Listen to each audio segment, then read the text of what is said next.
60 seconds.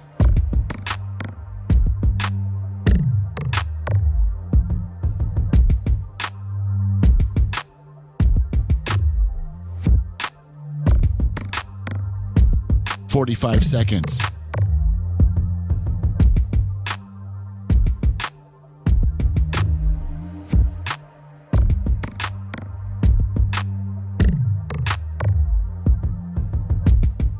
"30 seconds.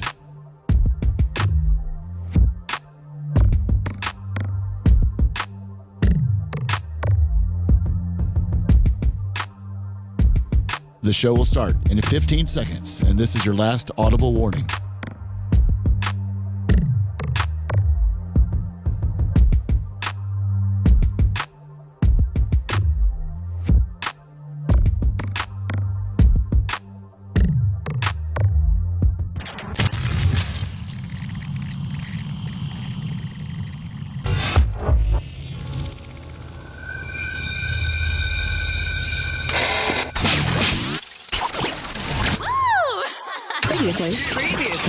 Previously on the Bubba the Love Sponge Show. That's all I mean. And here's the deal: you can eat the coke. You can eat. You listen. Coconut oil not only is great for personal lubrication, but it's edible too. People cook with it and things. A lot of people don't know coconut oil is used for things other than masturbating. Yeah. Did you know that, Brian? Did you know that? No, Brian. Honestly, did you know that? Yes. Yeah. That's its main. It's not. I know. Its main use is not. It wasn't invented for people to use during sex. Yeah. It was invented for people to Eat. cook with. You're listening to the Bubba the Love Sponge Show. Broadcast rights for the Bubba the Love Sponge Show have been granted to this station by the Bubba Radio Network and is intended solely for the enjoyment of our listening audience. Any rebroadcast, retransmission, or other use of this production without the express written consent of the Bubba Radio Network is prohibited.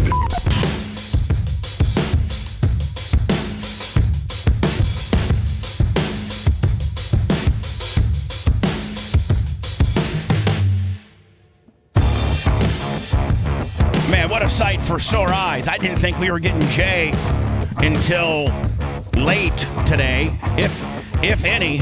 And he's the one that steps up, and we got him for 4 solid. God, I got so much to tell him. And I got so. I'm just. Lummy, did you see me live? Okay? Did you see me live? He got for once in his Who cares life. about Dan? No, never mind. You good? I'm sorry. No, for once in his life, he wanted to sleep in from a vacation. No, he actually took like more than 5 or 6 days with his family. He took over a week, and he took 2 weekends. I mean, where am I getting that feedback from? Jay, is your phone on? Oh my God, it was off Jay was before, listening dude. to himself. Oh my God, I'm a rookie. Jay's Now, what were you saying about me being here early? Now, yeah, exactly.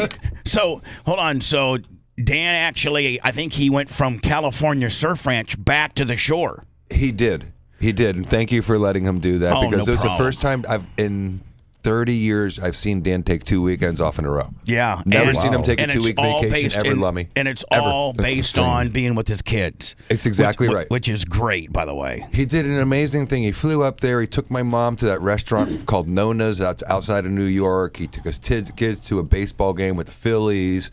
He Man, really Dan, had Dan's kind of pulling the nose up on being a good guy. Oh, let me tell you something, dude. He was back to himself, Lummy, at the Surf Ranch, man. Comedy out the wazoo. He was so funny. I just kept saying, Dan, welcome home. I love you, buddy. I'm so glad. So It was awesome. So now, is he back in Tampa, or is he headed back today? Or I think he flies back this afternoon. You know how weird Dan is. He's there, but he was actually in the moment. And so I'm pretty sure he comes home this evening, tonight. with the kids. Yes, with everybody. So 2 weekends, and well, hold on. He went up to the Jersey Shore. Yeah. Then he met you guys out at the ranch. Yeah. Which is in California. So he went Friday and stayed there until the next Saturday, and then he flew out Saturday. God, 8 days. Yeah, and then he flew out Saturday and surfed on Sunday and got back on a plane with Todd and Megan at like 8:30, 9 o'clock on Sunday evening to fly home. He was home by Monday morning. My Lord, is that a 6-hour flight? More. 10 when you do layovers. Oh, and Danny did a layover? Gotta.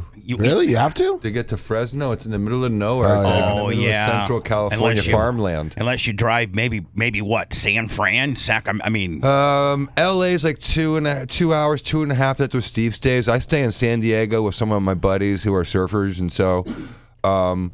So you guys stay, like when you guys go to California to go surfing, before or after you guys get there, while you're maybe the night before you're flying out, you'll go to stay at a friend's house? We actually go, Pitty and I fly out. We flew out this Wednesday, and we stayed across the street from a pro surfer buddy of ours, and went out and had dinner with him that night. And the next day, we got a spontaneous invitation to the newest surf wave pool in the nation called DSRT in the middle of the desert in Palm Springs. And so out of the blue, I got 2 now, wave pool experiences. Did you know about this surf ranch, the new one? I did. I knew about the DSRT. It's wave garden technology, and I knew it was there. I've been dying to ride it. And so one of the other guys I was with, Taylor Steele, is a famous surf cinematographer. And so he called me and says, "Can you be ready in an hour and a half? I got an invite." And I'm like, "Yeah, I'll drive."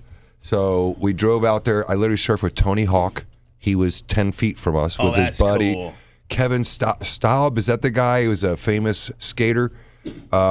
It was incredible. Santa Cruz, this health fitness guy was there. Now, this is not the Kelly Slater surf camp. No, this is called DSRT. We did Slater's 2 days later. What I'm saying is, did the DSRT look at Slater's template and how he does things and how unbelievable, it's like invite only, it's not open to the public. And said, listen, we need to replicate this model because there's enough of people that would want to, like if you got something, it's like the franchising effect. Why have one McDonald's when you can have 4 in a particular area? So they're like, listen, this area is chock full of surf enthusiasts and rich people that will pay a lot of money to create the perfect wave. Why only have one person in the space when obviously there's enough people to support 2?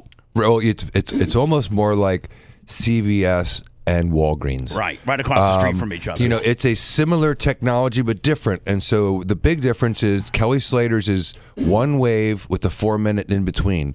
This thing can do sets of 8 to 10 waves at a moment. It does 800 waves an hour. So you get and that so you many can have more people. Right, So right. I sent you their video. Oh, you did? Yes, sir. There's 10 to 15 people on each side of the pool, rights and lefts, the whole time, 30 people. And there's enough waves for everybody all in a row. We're sitting in a 700-yard wave pool waiting on that. Wow. So they basically said, okay, Slater, nothing against Slater, but thank you for showing us how to do it, or the demand of, that what people want artificial waves that they can pay a lot of money to surf.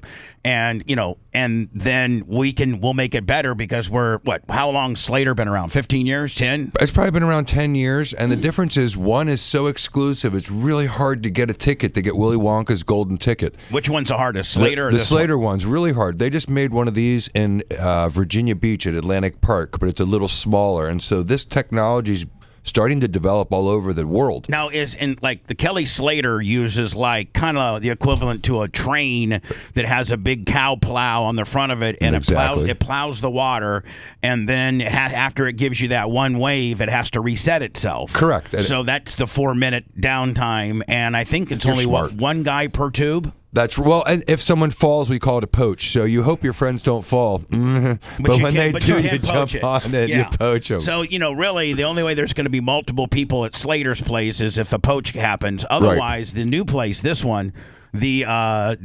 DSRT, they are able to create 8 to 10 waves with one set, with within a 15-second period, and so you're all hanging out together. Look at this thing. Here we go.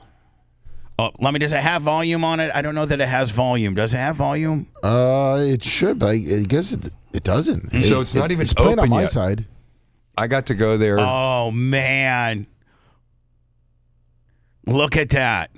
Look how blue the water is. I mean, it's obviously artificial, meaning it's an enclosed system. It's not, fed by the sea or anything. It's in the middle of Palm Springs. Now, can you recoup from that? Around. Can you recoup from that? Can you? Not at my age. No. My 56-year-old knees would break if I landed on that. Let's say the best surfer in the world. Can he land that and just keep going? Oh, he will. I was going to say, let's see if this guy. Oh, okay. That's a girl. By the way, Bubba, Oh, that was a young woman. So she's in the tube. Now, is that in surfing, Jay, because none of us, and probably 99% of the people watching or listening to the show, have ever experienced this.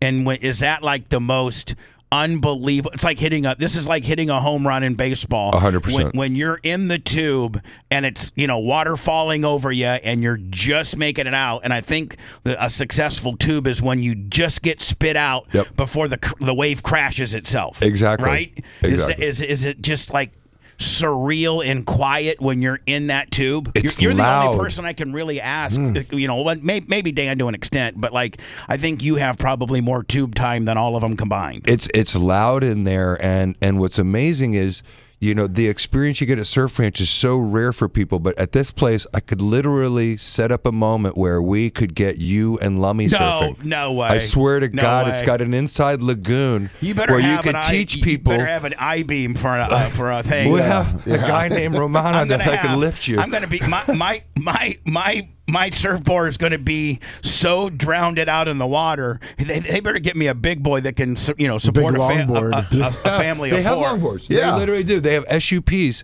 stand-up paddle boards for guys like you, Bubba. I swear to God. I think you what could I'll learn do? if you can stand up. You can learn how to surf there. Listen, I don't know if Jay's gonna say it, but the most embarrassing thing, Bubba, would be you and I. They all have surfboards, and then you and I have stand-up paddle boards. Right, exactly. So, Lummy, Bubba, you guys, listen, what you guys do is That's my boy. You guys paddleboard. Yeah. After Jay has already done the tube, you guys take that little remnants of a wave and paddleboard onto shore. Yeah, exactly. That's who I hung out with the whole time right there. Right there. Rob Machado. Man, surfers are just really, I'm not trying to be a homo He's or nothing. the guru. I'm just saying, like, surfers are such cool dudes. Like, it's just the whole way of life and the vibe that a surfer dude gives you. Like, look at that. He looks cool in the barrel. He does. Look, he's just chilling. Look at it. And now, are you looking? There's no way to increase your speed here, is there? You know what, Bubba? There's a lot of comparison to racing because I was having difficulty with a type of turn to come off the bottom backside. And he was telling me a different way to come at the apex. So if you see what he's doing, he's looking. His body's following his eyeballs. He's looking out of the barrel. Now, but that barrel's crashing, isn't it? Oh yeah. Oh, there we go. See, there's the easy wave I'm talking about. That's me and Look Lummy. at that. Yes, me and that's Lummy. me. Yeah, exactly. Little paddleboard. But our boards are the size of Lummy's pickup. And we Detroit. don't look that good on a board. No, we They're don't look super that good. wide ones. You guys have the husky pencils of them. Exactly. Look at it. Oh my God. Oh, by the way, you'll be nice to know that I saw Terry from Preferred Automotive. Oh yeah. I got to tell you, he's got your Porsche Lemon, the Lemon SUV you had. It was not in lemon. Well, it needed a lot of work. No, it didn't. Yeah, he had to put a lot of work into it to get it, race ready. It's beautiful looking. You'd had it for what, 15 years? I had it for, I think, 11 or 12. And he's got that thing unbelievable. But I asked him, I was down there Erica was getting oil change or something, and I was down there. I'm like, hey, he's like, phew, the Diacos are gone for a couple weeks. Because I think you had a cooling issue with your Lambo. I did. And I had some fluid on my tire, and he's like, anal Jay, that like if there's just one, he goes, Dan will drive it till it blows up, but Jay gets one little warning light or one little something, and he's like right there. But hold on, I said, let me ask you a question, Terry. Who is the best racer? And he goes, oh, Jay by far. Jay's got just more seat time, and he's a better racer. So he was saying that you were a better racer than Danny. I thought that you maybe wanted to hear that. I'd love to hear that, but just so you know, I wasn't being a wuss. It was leaking fluid. No, he said there's a problem in the Lamborghini coolant system. They said, and here's what. But it's leaking it on my tire, and so I went around to turn, and it got slippery, and I thought I said, "Whoa, glad I know how to save it now." And then I went in 2 more turns, and it did it again, and then I got black flagged. So he said. But he said that historically in those type of high performance Lamborghinis that they're not made. He goes, the minute you start idling one is when they're made to be, cool, moving. Yeah, air has to be moving. Yeah, he goes, if stoplight to stoplight, most Lamborghinis are not going to do good. You get it out on the road a little bit, and you're never going to have an issue. So here's the DSRT wave model, if you will. This is where you and I would be. Yeah, but look at this. I mean, you could do it. I think I just want to hang out, Jay, and be your cheerleader. But that's part of it too, also, because there's a lot of like just fun hanging out stuff to do. Is this the thing that makes the waves back there? Yes. And is it, as you can see, it's not. It doesn't have the Slater like plow effect? How does it do it through vibration? Does it do it through, how does it make a wave? It has another hydrodynamic system, but it's not based on using a train, and it's got the quietest. Look at that wave. That was that was us. Oh my God, I didn't even know this video came out. That was amazing. Let me were find there this that video. day. So you spent what, a day here and a day at Slater's? Yes. That's nice. Yeah, and this was unexpected, and so Look at that chick. She's good as hell. there was a lot of rippers there. Pity and I found ourselves in the lineup because it's not open yet with a bunch of pros and us. And we had the best time. It was unreal. Look at that thing. Yeah, that's So bad. it's just different, but it's very good wave. Oh, that guy spun. That guy did a 360. Love. Watch this. Ready? Bam, bam. Look at that. Yeah. Me and Lummy can sit here and wish. We're kind of like the guys when at high school we still wearing husky jeans, and you and Dan's got the real nice tight fitting 32 Levi's, and me and Lummy are in the 42 That's right. Huskies with double patches on our knees. Yeah, there you go. Thanks, Jay. Yeah, but if you were 35 and Tyler was 5 and this place was around and we knew each other like we do, I you'd would be like, take him out there to learn it, and I would be just like when we were racing. I was coaching him up. I'd be like, "Yeah, Tyler, listen to Uncle Jay. He'll tell you how to do it." But Dad's gonna be grounded here watching. yeah, if nothing else, for fun. I mean, it's a fun thing for people who've ever wanted to do it. How many waves can you like? I hung out with that dude. How long? Zeke. How long were you there?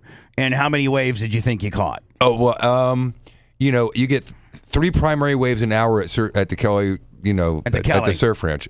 I probably surfed 15 waves in an hour there and had to paddle, and I felt like, man, it was amazing. Now, so it's just different. Do your leg muscles start getting tired? Absolutely. Yeah, I was gonna say because you're squat. Lummy, I don't think you and I could squat down like that. No, not at all. Not now. Like, cause we'd be in a tube. We'd be in the tube standing straight up, and it would take our heads off. Oh, you know what I'm saying? If I could even get to Like right there, tube. I can't crouch down like that, like I'm Mr. Johnny Kung Fu. So I'd stand straight up, Lummy, and it absolutely, I look like a beached whale. Yeah, decapitate you. Look at that.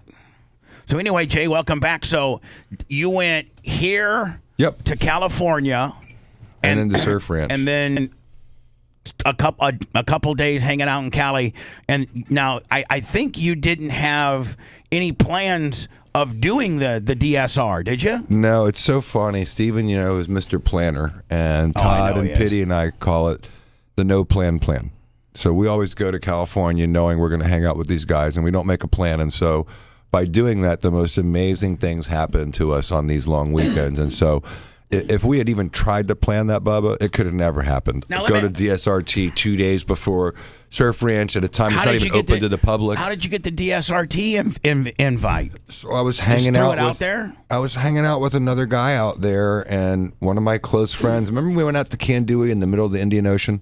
No, I don't. It was 2013. Dan and I went. He did like law school from his cell phone, and so anyway, we met this guy there, and he's been a very close friend of ours. And so he called us up and said, "Can you be in, Del Mar in an hour and a half?" Now, I got an invite, and I said, "Yeah, be there." Now, is DSR, is that like kind of down by L.A., San Diego, whereas Kelly Slater's is up by Fresno? Fresno versus Palm Springs. So this one's in Palm Springs, a DSRT. I don't even know where Palm Springs is. It's 2.5 hours away from San Diego, but it's still about 4 hours away from Kelly. I mean, Lemoore is literally in the middle of nowhere. So this is kind of like a little bit east and in between L.A. and San Diego. Yeah. Kind of. And so, you can go there, and there's also, it's Palm Springs. There's restaurants, and there's dining, and there's golfing, and there's all these amazing things that you can do all within a 5-mile perimeter of it.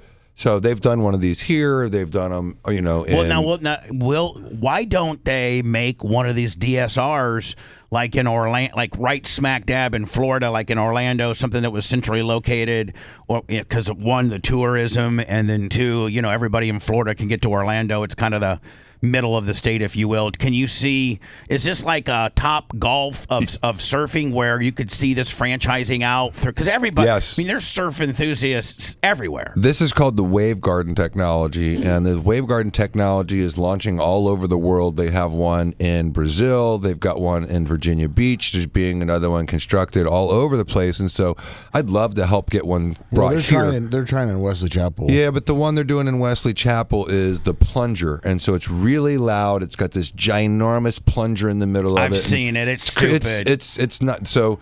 The wave garden technology, this 360 wave, right? Like this big 360 round wave, and I don't know that if waves are meant to be necessarily round. It's not a natural feeling or looking thing. And what I've learned about wave garden is it's the quietest, it's the cheapest per wave, it's most waves per minute. Now, Jay, it's proven technology, and I've surfed it now. You looking for always a good investment? What do you think?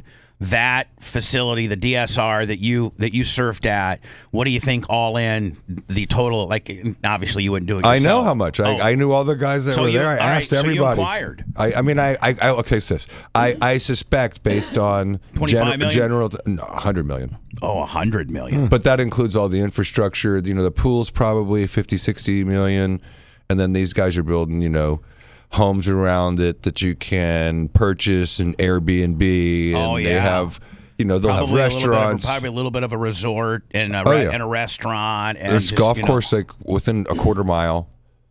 Yeah, so, how many total acres do they need for how many total acres does DSR have? Like theirs is the largest one in the world, and it's incredible. It's massive. How many are there? I would say right now there's probably half a dozen and probably 15 more in construction around the world. Really? Of this technology. How many in U.S.? Probably 3 right now. Kelly Slater has a development also doing his technology in Austin, Texas, where they were trying to build a multi-million-dollar neighborhood around it. And then it just got hung up by... But hold on, let me ask you a question. Does Kelly Slater look at this technology and say, wow, this is way better than my choo-choo train? Mm-mm. No? No, because it's full 300 days a year, even when it's freezing. People are surfing it in 5mm wetsuits with booties and gloves in December. No, it's always running. It's just a different model, and it's just so unique that it gives somebody... So having done them both, I would love to have wave garden technology around that could improve your surfing. It's incredible. Now, hold on. You having done both, and you on the upper end of the skill set of surfing, whereas your average consumer is probably way not as good as you are. So there's more of those people than there are you, as far as as far as skill set. Would you think that the better facility would be the DSR just because of quantity over quality, or I think for the natural normal surfer, wave gardens technology, the DSRT desert. So it's wave garden technology. I think that's probably more consumable for the masses because it's more like the normal natural sea. But you will never get the experience or rarely get the experience you get of being in a massive Kelly Slater, huge barrel that you'd see rarely in the nature of surfing. So is the Kelly Slater waves better, and the DSR can just do more of maybe potentially not as big of a barrel? Kelly's takes more time to create. It's only one barrel every 4 minutes, but is it a bigger, more aggressive barrel? 100%. Okay, so that's the difference. The difference is the size of wave that Kelly can generate compared to the DSR. Yes, exactly. And the DSR can produce more baby waves than Kelly can monster waves. Yeah, and they're similar size. They're within a foot or two, but it's the length. The Kelly Slater one is 60 seconds long. You talk about your legs burning. I have to literally... God, you can go a minute in a tube? Yeah, you got to prepare for that for 6 weeks. You wonder why I'm in good shape right now. It's because Pitty and I have been preparing for this. I didn't know that. I thought you were just trying to be more muscular than Dan. I didn't know that you're actually, can you imagine if we had to weight lift for 2 weeks, or 2 months before we could go to a place? No. Please. So please, no. I got to tell you, speaking of the DSR. By the way, they are making a wave garden in Florida. Yeah, but in North Florida, right? Is it going to be a DSR? Yeah, it's wave garden is what it's actually called. Wave garden over in Fort Pierce. Where's that at? That's East Coast. That's East Coast. Yeah. So I think the wave garden would be like kind of an analogy would be it's kind of the Top Golf of waves, meaning like you're going to mass franchise these things out. I just saw something on YouTube.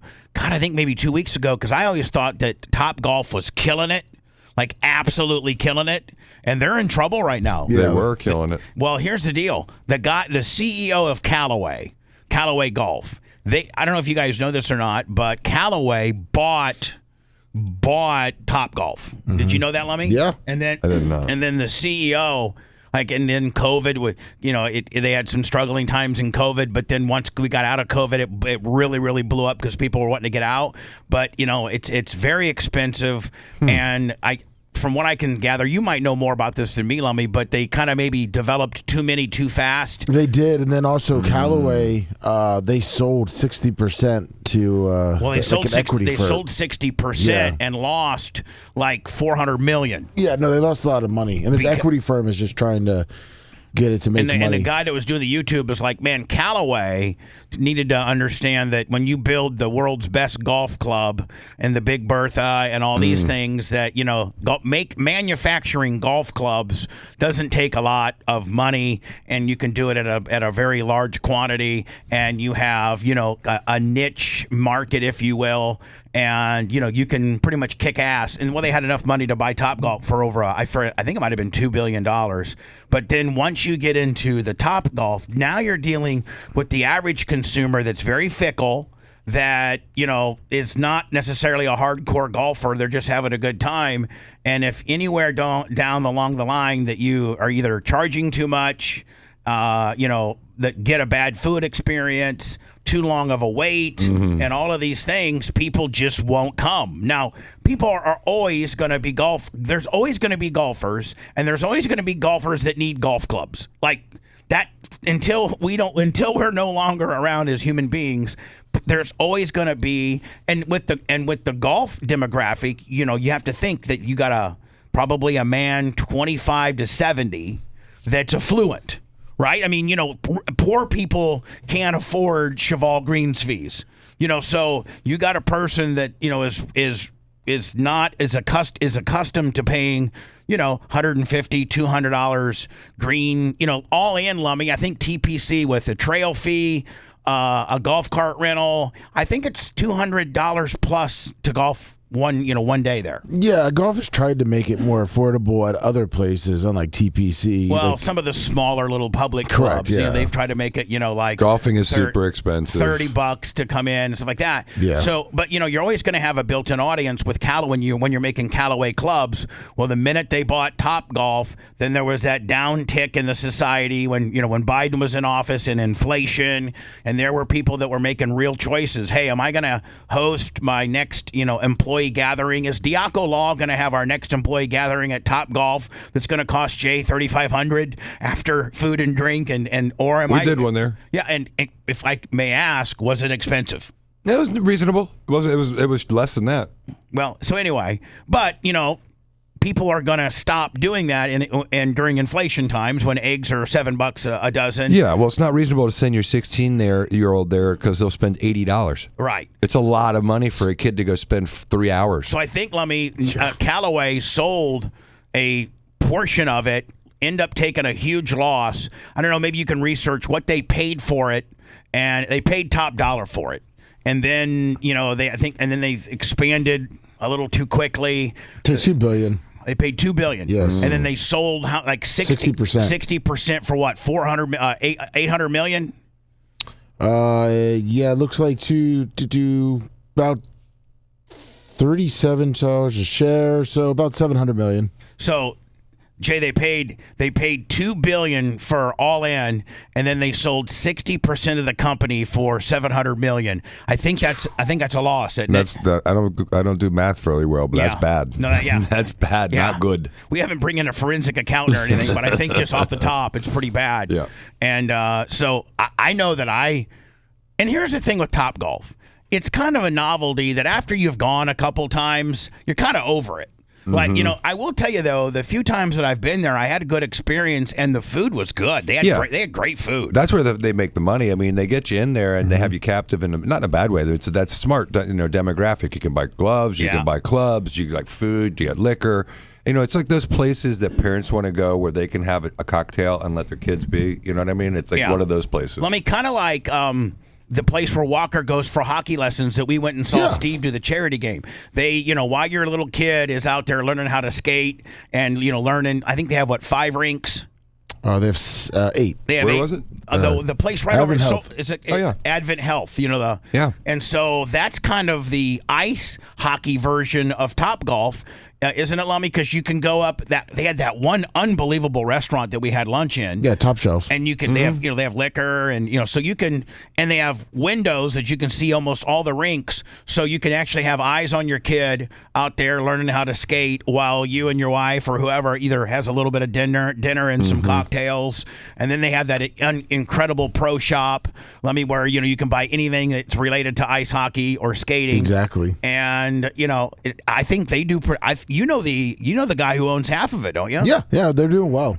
They're doing really well. It's a good model, and I would think that unlike Topgolf, what's interesting about this Wavegarden technology is it'd be more like a racetrack, because people always like, how can you drive the same racetrack every weekend and still have fun? And Bubba, it changes every weekend. Well, here's the thing. Weather, the tires. The Enclave is the same premise of Topgolf and the ice hockey deal, but on a more expensive, exclusive scale. Yeah, right? Like, for sure. listen. It's like a country club. Guys that own race cars or fast cars that are even roadworthy. Yeah, a lot of street cars. They want a place to be able to go and not worried about getting a super speeder ticket down 75. Yep. They want a place where they can open it up a little bit, and then within the Conclave, we're going to give you a couple different options. One, you can buy a garage and finish it the way you want and make it a man cave. I think, Jay, do they even have it permitted where you could build like a little bedroom and spend the night there? Yeah, you make them offices. Yeah. So then they have, they not only just have the 1.5 mile asphalt, kind of a Grand Prix type deal, like a Sebring type feel, but they also got a dirt, like where you can take your 4-wheeler or side-by-side. And I mean, they have 4 different disciplines there. They've got a 2-acre lot that they put cones up, let cone work, autocross. So much fun. And they also have a dirt track that's over 1 mile long that you can do anything from off-road cars and trucks to side-by-sides to these special cross-kart things. And then they have, I don't remember the number of acres, 50 acres of Jeep off-road stuff. Oh, nice. It's so any kind of discipline for anybody in Florida, it's got. It's kind of a luxury box for racing. But they figured out a way to do a public-private partnership where, I can't just use it every day. There's some days that it's rented out to the Hard Rock. They just bought the naming rights. There's some days that, Extreme Experience may have beginner day. Now, do they have corporate events where like a corporation can go out? Yes. Kind of like Richard Petty, driving experience where you go to Daytona and they have 10 old Xfinity's cars and with instructors, and then you take a little course and it tells you, how you do it. Then you follow this car around the track a couple times and they let you loose. The car's got governors on them, so they only go about $150. But do they have that concept at the Autoclave? Very, very similar. So the answer is yes, they do corporate events. They have everything from corporate events to weddings to whatever, but they have extreme rides, thrill rides where you can just drive in the cars with them and ride in the passenger seat. Like a 2-seater deal. Yep. You can do autocross where they have cars you can rent and use. They have little MX-5s, those Mazdas that are so much fun on the track. Like little Miatas. Yeah, they put everyone in the same car. They have 3 cars or whatever, and you just do time trials there, and you can have a corporate event right there and do 2 hours of autocross. They have lead follow, like you were talking about, right? Where they have their cars and an instructor in the front car, and they'll have 3 or 4 cars behind it, and everyone gets to lead follow around. So it's everything from beginner, like I'm just saying, that Malibu wave, to expert, and everything in between. So Florida's a great market for any of these things, whether it's Topgolf, and you think about putting Topgolf in Florida versus some place where there's no golf courses. Yeah, I mean, there's a golf course every 4 blocks here, and it still worked. I mean, Lummy, are they closing Topgolfs down? Oh yeah, around the country they are. I bet you this one survives. Yeah, this one I think will be fine here. This right on the I-4. I mean, we're so close to the I-4 corridor. There's so much around here. I think they have one in St. Pete now, over by Clearwater. in the Clarion.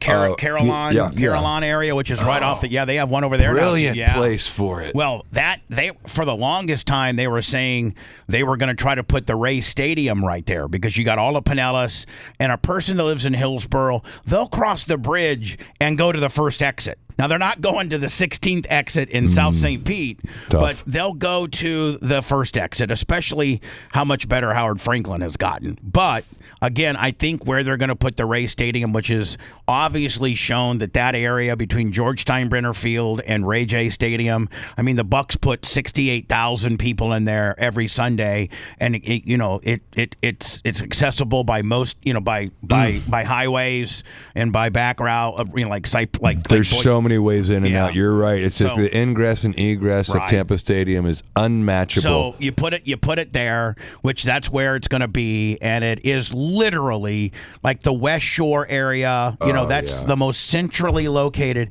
And people from Pinellas, I guess, instead of saying, okay, people from Hillsborough would drive over to Pinellas, I think people in your geographical mindset of people that live in the Tampa metro, which includes Clearwater, St. Pete, Newport Richey, Tampa, Carrollwood, Wesley Chapel, maybe even as far as Lakeland. I think people from Pinellas are more likely to drive across the bridge to Hillsborough because for years everything was in the West Shore, the International Mall, anything that was high end or the Tampa Bay Lightning. You had to drive from Pinellas to Hillsborough. So people from Pinellas are accustomed to having to cross the bridge. People from Hillsborough, on the other end, there's people from Hillsborough that won't go into Pinellas County for years. They don't have, if you're not going to the beach, in Pinellas County, or you're not visiting Arlene, Jay, if you're not visiting. I'm known to be that guy. Yeah, so if you're not visiting Arlene and you're not going to the beach, do you go, unless you got some legal matter or a deposition or in front of a court proceeding for work, I guarantee privately you don't cross that bridge going into Pinellas very often. I do not. And so I think that people in Pinellas, on the other hand, because I lived in Pinellas for 20. God, I forget how many years, from 92 to 2019. I lived in Pinellas, and it's just, your parents live over there. It's a whole different mindset and way of life of Pinellas compared to Hillsborough. It's very more beach life over there. Yeah, there's a little more white trash over there too. Yeah, that's a little farther away from the beach, but you got Larghetto and Kennett City and Pinellas Park. Pinellas Park, yeah. That's where I grew up. Yeah, that's right. That's right where you grew up. You were on the actual outer skirts of Pinellas Park. Yep. So when we return, a couple things. One, you can see, and there's some people that are hating on Tom Brady, saying, "Oh my God, what is he gonna go to the WWE? Is he gonna start an angle with Logan Paul?" I'm all for it. Why not? Macho's full hot on Tom Brady for some reason. Really? Yeah. Macho, can you reserve your opinions to Tom Brady till when we come back, and then you give us your opinion as to why you're hot on Tom Brady? That skinny bitch is not a wrestler. Okay. All right. But there's been a lot of people in WWE that's not a wrestler, and it's entertainment. No, I try to watch it nowadays, and I can't. It's ridiculous. I got to tell you, the product's horrible. Absolutely, and the product is horrible. I hope they This jack is a him up on some consumer? steroids or something because he's a skinny bitch. Yeah, the product is horrible. They don't have any big time white hot superstars. I forget who it was. Was it JR or it might have been JR, the ex-announcer / talent relations guy. Jim Ross? Yeah, it might have been Jim Ross, and I think Jim Ross said, the reason why WWE ticket sales are down for all of their venues are, one, since they've been bought by the people that own UFC, since they've been bought by them, they've jacked up tickets so the average dad with a couple of his sons can't go. And then the other thing is there's no, and maybe you can find me the article, Lummy, and he actually used the term white hot. There's no white hot person. There's not a Stone Cold. Mm-hmm. There's not a Roman Reigns. There's not a John Cena. Rock. There's not a Rock. There's not a Hogan. There's not a Taker. There's not, Those guys were all around the same time. Think of that. It wasn't just like a guy. No, those guys were like, no wonder wrestling was just unbelievable. If you look at Ric Flair, Stone Cold Steve Austin, John Cena, Hulk Hogan, The Undertaker, Kane, Shawn Michaels, Bret Hart, these guys that are unbelievable. Rey Mysterio, these guys that were just unbelievable. Chris Jericho. All at the same time. Christian and Edge. You look at these guys that were just unbelievable workers. Like they could really work.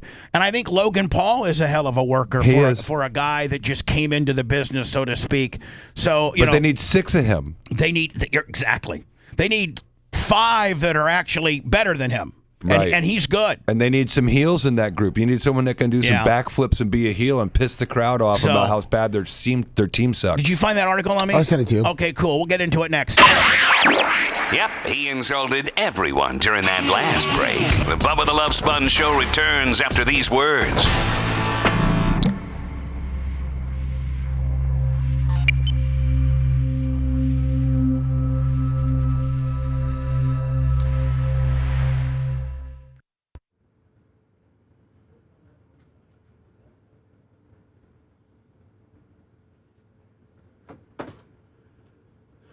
Here, Greg. Yeah, exactly. Yankee jib. Yeah, follow the NASCAR.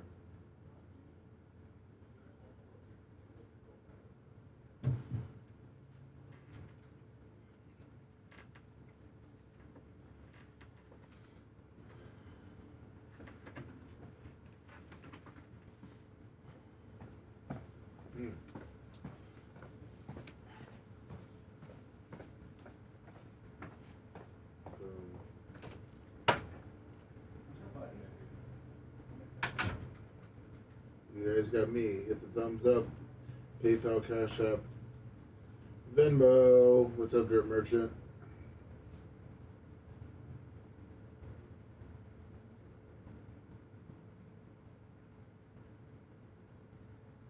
I need to get a water. I need a water. What's up, Organic Gene? Oh, man. Look what they're doing out there.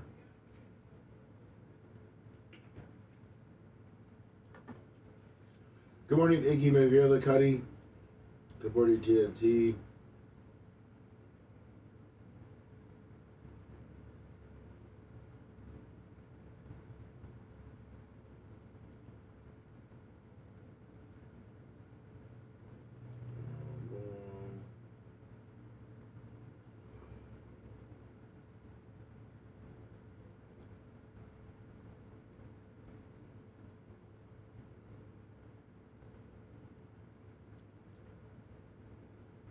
Good to see you too, Happy Jasper.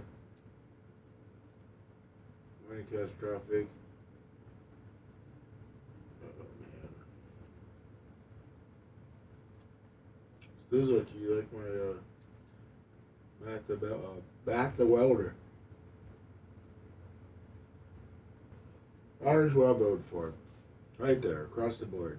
Even though he's not running for governor. Matt the welder.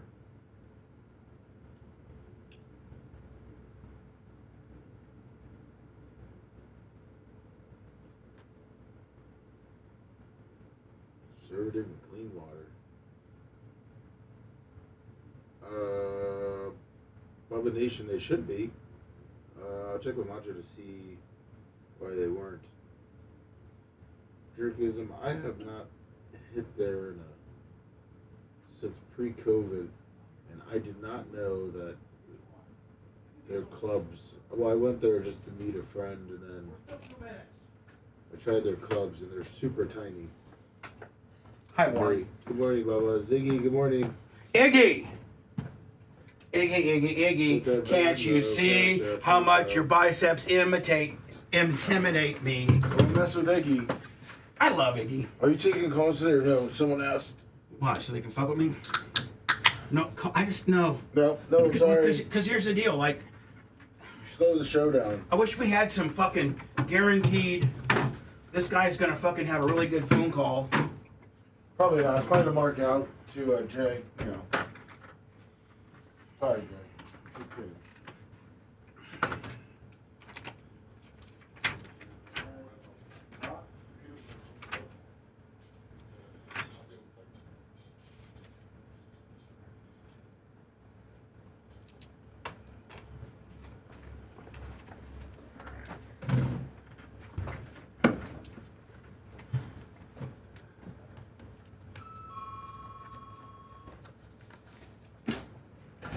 morning, everybody. I didn't get in till midnight last night. Everyone is well. Let's see where chat is here.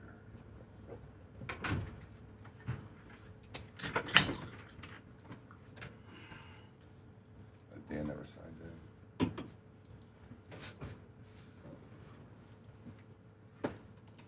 No, Babyface signed in yesterday.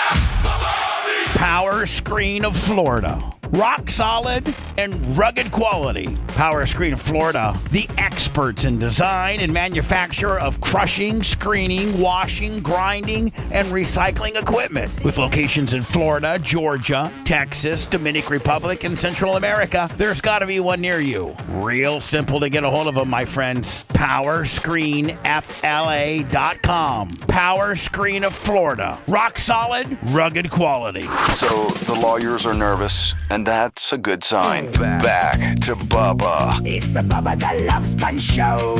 Bubba the Love Sponge.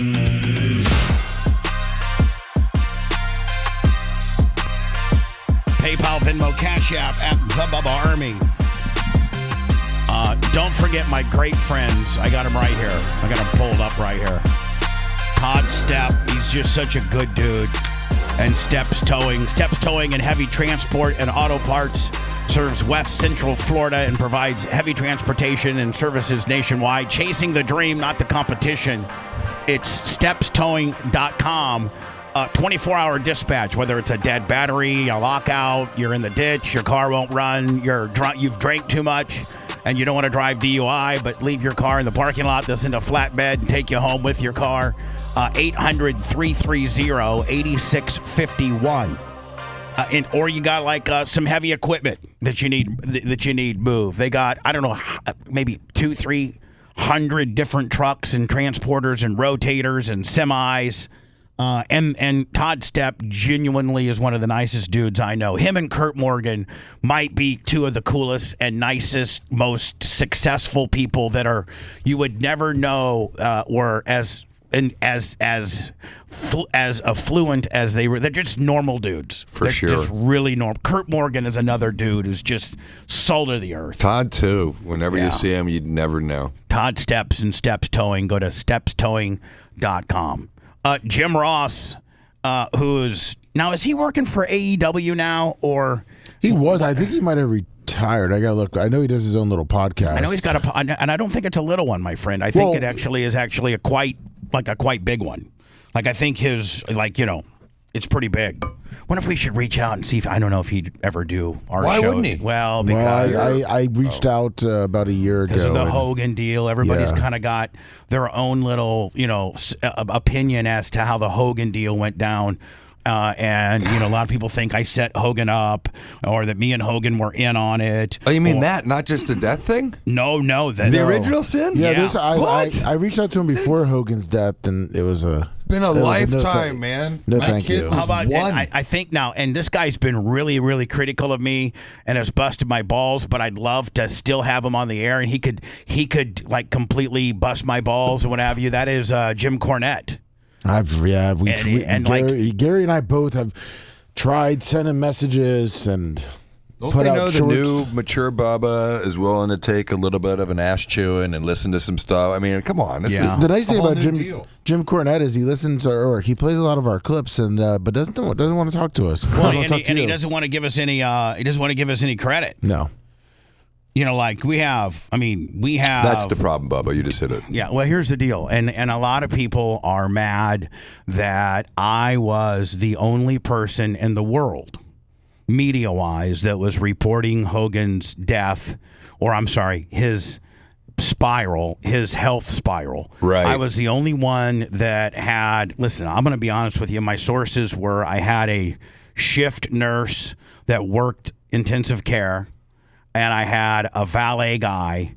And a lot of people are like, oh, you got all your information from Brooke. I wasn't in contact with Brooke about this at all.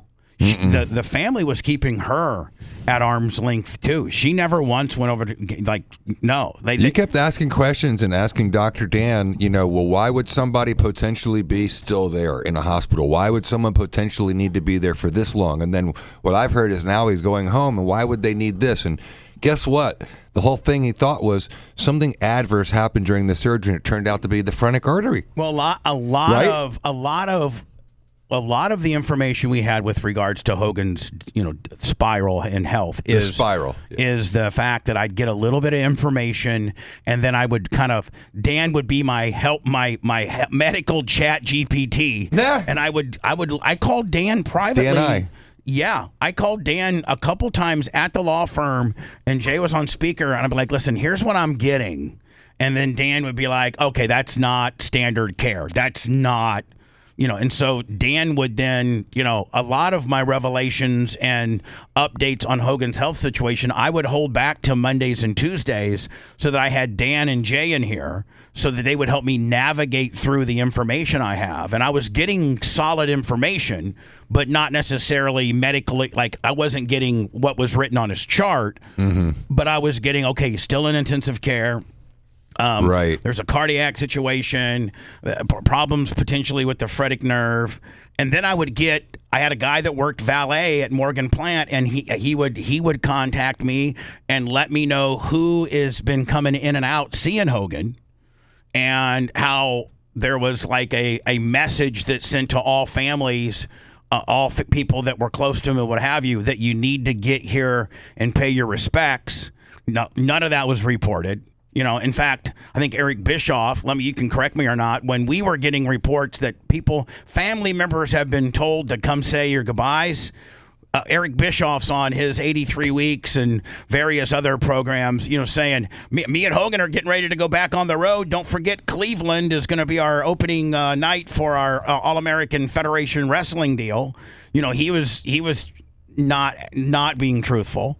And so a lot of people in the wrestling business are still mad at me, not necessarily because I was the only one that really, really hit the nail on the head. For sure. But they go back to the Hogan tape and they don't understand it. Well, he's going to be having brain surgery in a couple weeks. So Jim? Yeah. Well, I like to tell him, he's always, if you look into our archives, Lummy, we've had Jim Ross on before. Yeah, back in 2008. Yeah, we've had him on before.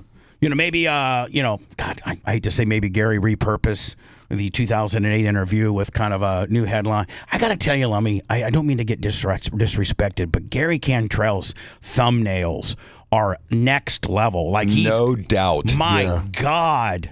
In fact, there's the other hook. That's the hook, man. You don't catch any fish without the hook. There's other radio personalities and other people that are attempting to do what we did, or have done, or are doing, I should say are doing, that are copying exactly our template. Well, of course. Taking their show, trying to make stupid little shorts out of it.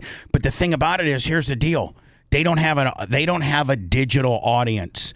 And, I think it was Brian, maybe it was a couple weeks ago, where he's the first person to say this to me, but I think it really holds true. And Jay, you can help me because you've navigated these troubled waters and now way better waters with me. 6 years. And so, but here's the deal. Had we not been fired by Beasley when we did Bubba 98.7 and I got into my ratings scandal, which, listen, I'm not going to get into that because it's a sealed settlement. I can't get into it. But I can say this. I think I can vaguely say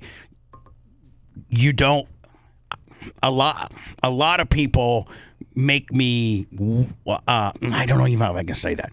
I just wish everybody could really see the settlement and what the verbiage and who did what and who agreed to what. But needless to say, I can't get into that. But it's not nearly as damning to me as people would think. That's all I'm going to say. I don't think, Jay, that breaches anything if I just say. I've never seen it. Yeah. So well, true. That's the one agreement I wasn't involved with in my entire career. Right.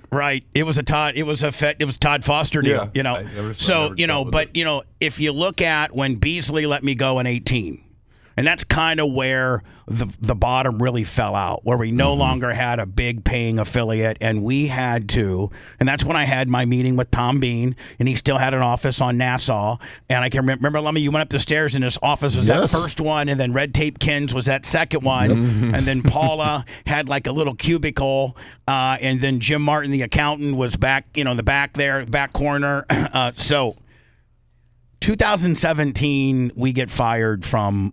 When did we officially? Will you look at the press release when Beasley officially fired me from, and they had already taken my name off the station because of, I was the bad guy. It was before August of 15, I know that. No, I think it was like. Right around then? No, I think it was closer to 17. Oh, it was? Yeah, I think so. Oh, was it after the lawsuit dropped and then it went for a while? Yes. Okay, then it is. You're right. They fired me after we settled the lawsuit. Once we settled the lawsuit, then they December 12th, 2016. I think that's when they ran out the Christmas music. Yeah, and then Lummy, they retained me. Beasley retained me for about a year and a half in Fort Myers. They're like, okay, listen, we're going to fire him in Tampa, according to because of the ratings deal. But we're going to, that shouldn't affect our Fort Myers market. And for another year or two, I was still heard in Fort Myers on K-Rock. And then they replaced me with Steve and Chuck, Dave and Chuck the Freak, whatever the hell these two jobs, which is basically Zookeeper, Crutch, Complete Sheet, fake phone call, fake email. Like, that show's horrible. Absolutely horrible. So 2016, 2017, my world gets rocked. It absolutely gets rocked. Yeah, 2018 was when July, actually my birthday, July 10th, 2018 is when we lost kind of our Fort Myers. Yeah, we lost our Fort Myers Beasley affiliate, and they were the last one that was really paying me any significant money. So at that point, I should write a book called "From $3 Million to Zero." My income went from $3 million to zero. Now, not my total income, but what the business made, so to speak, to literally zero. No clients, no customers, had not established myself in a digital footprint. And Tom Bean called me up to his office up there upstairs and said, I'm gonna lend you, or he didn't really, Tom never really lends me money. He just gives it to me.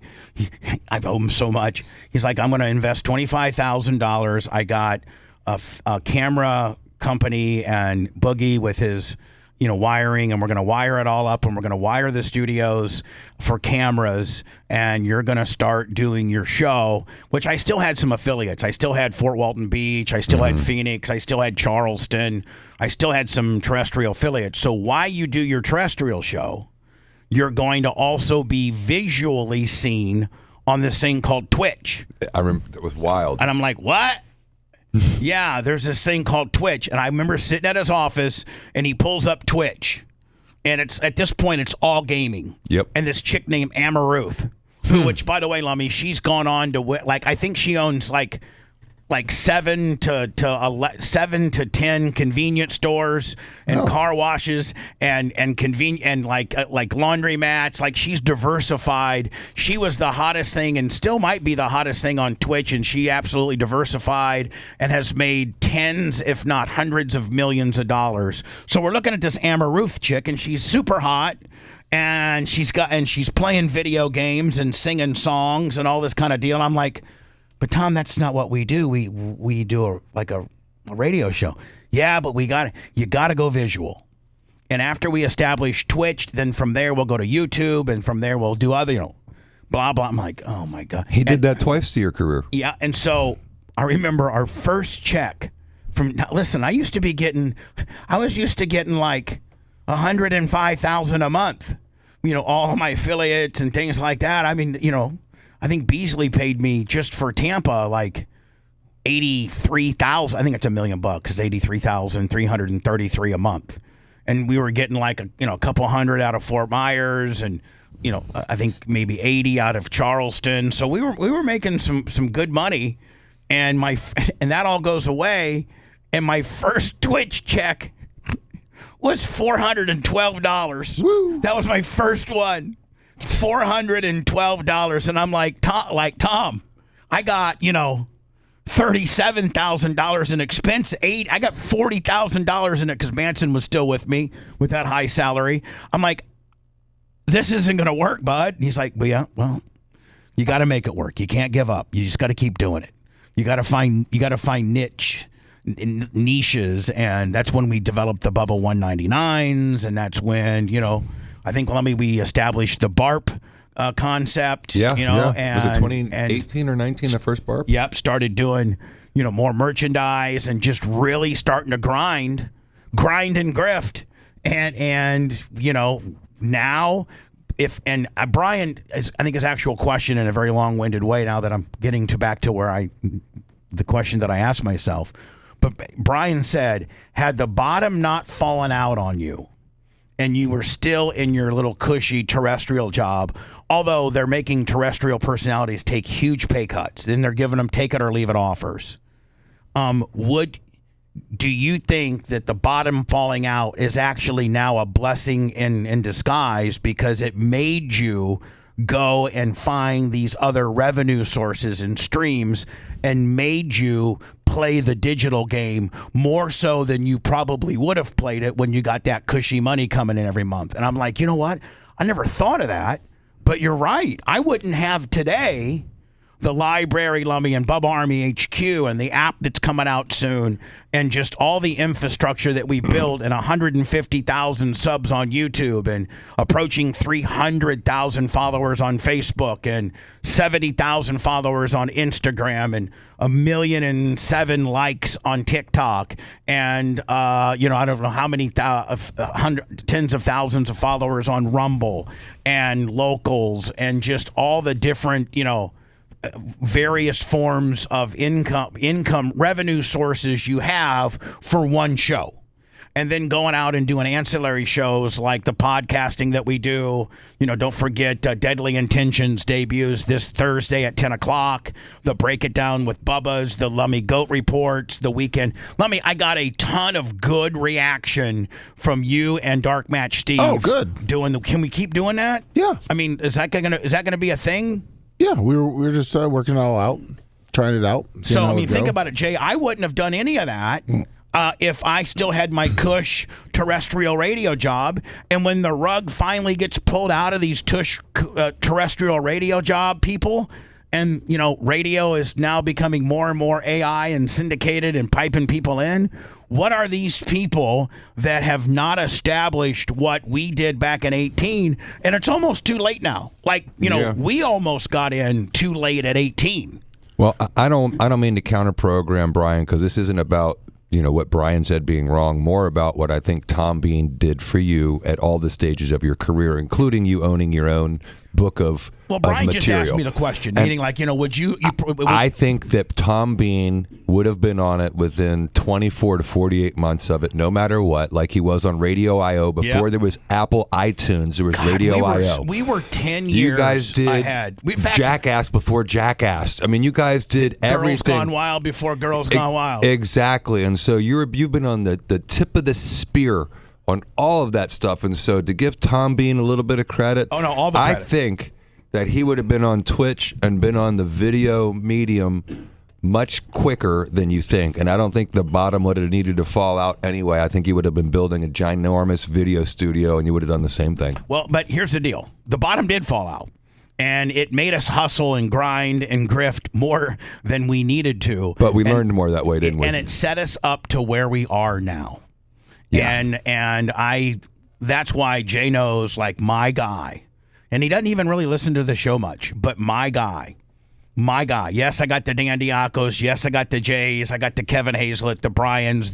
I got, the Jimmy Clevises and the Steve Diacos and the Richard Fabrizis and the Larry Plumbers and the Sumos and the Gooches and the Iggies and the Creatines and the Big Reds and the Nash brothers and and the Bob Cooks and the New York Gregs and just all the people that I so very much love for what you've done for me. But the one dude, Mad Mike, $20. the one dude that is positioned me to be here, the one dude. Remember, Jay, when I first got fired from Clear Channel and you and Steve came over and we met in Tom's office? I'll never forget it. And Steve was like, listen, we're just regrouping here. We're just regrouping.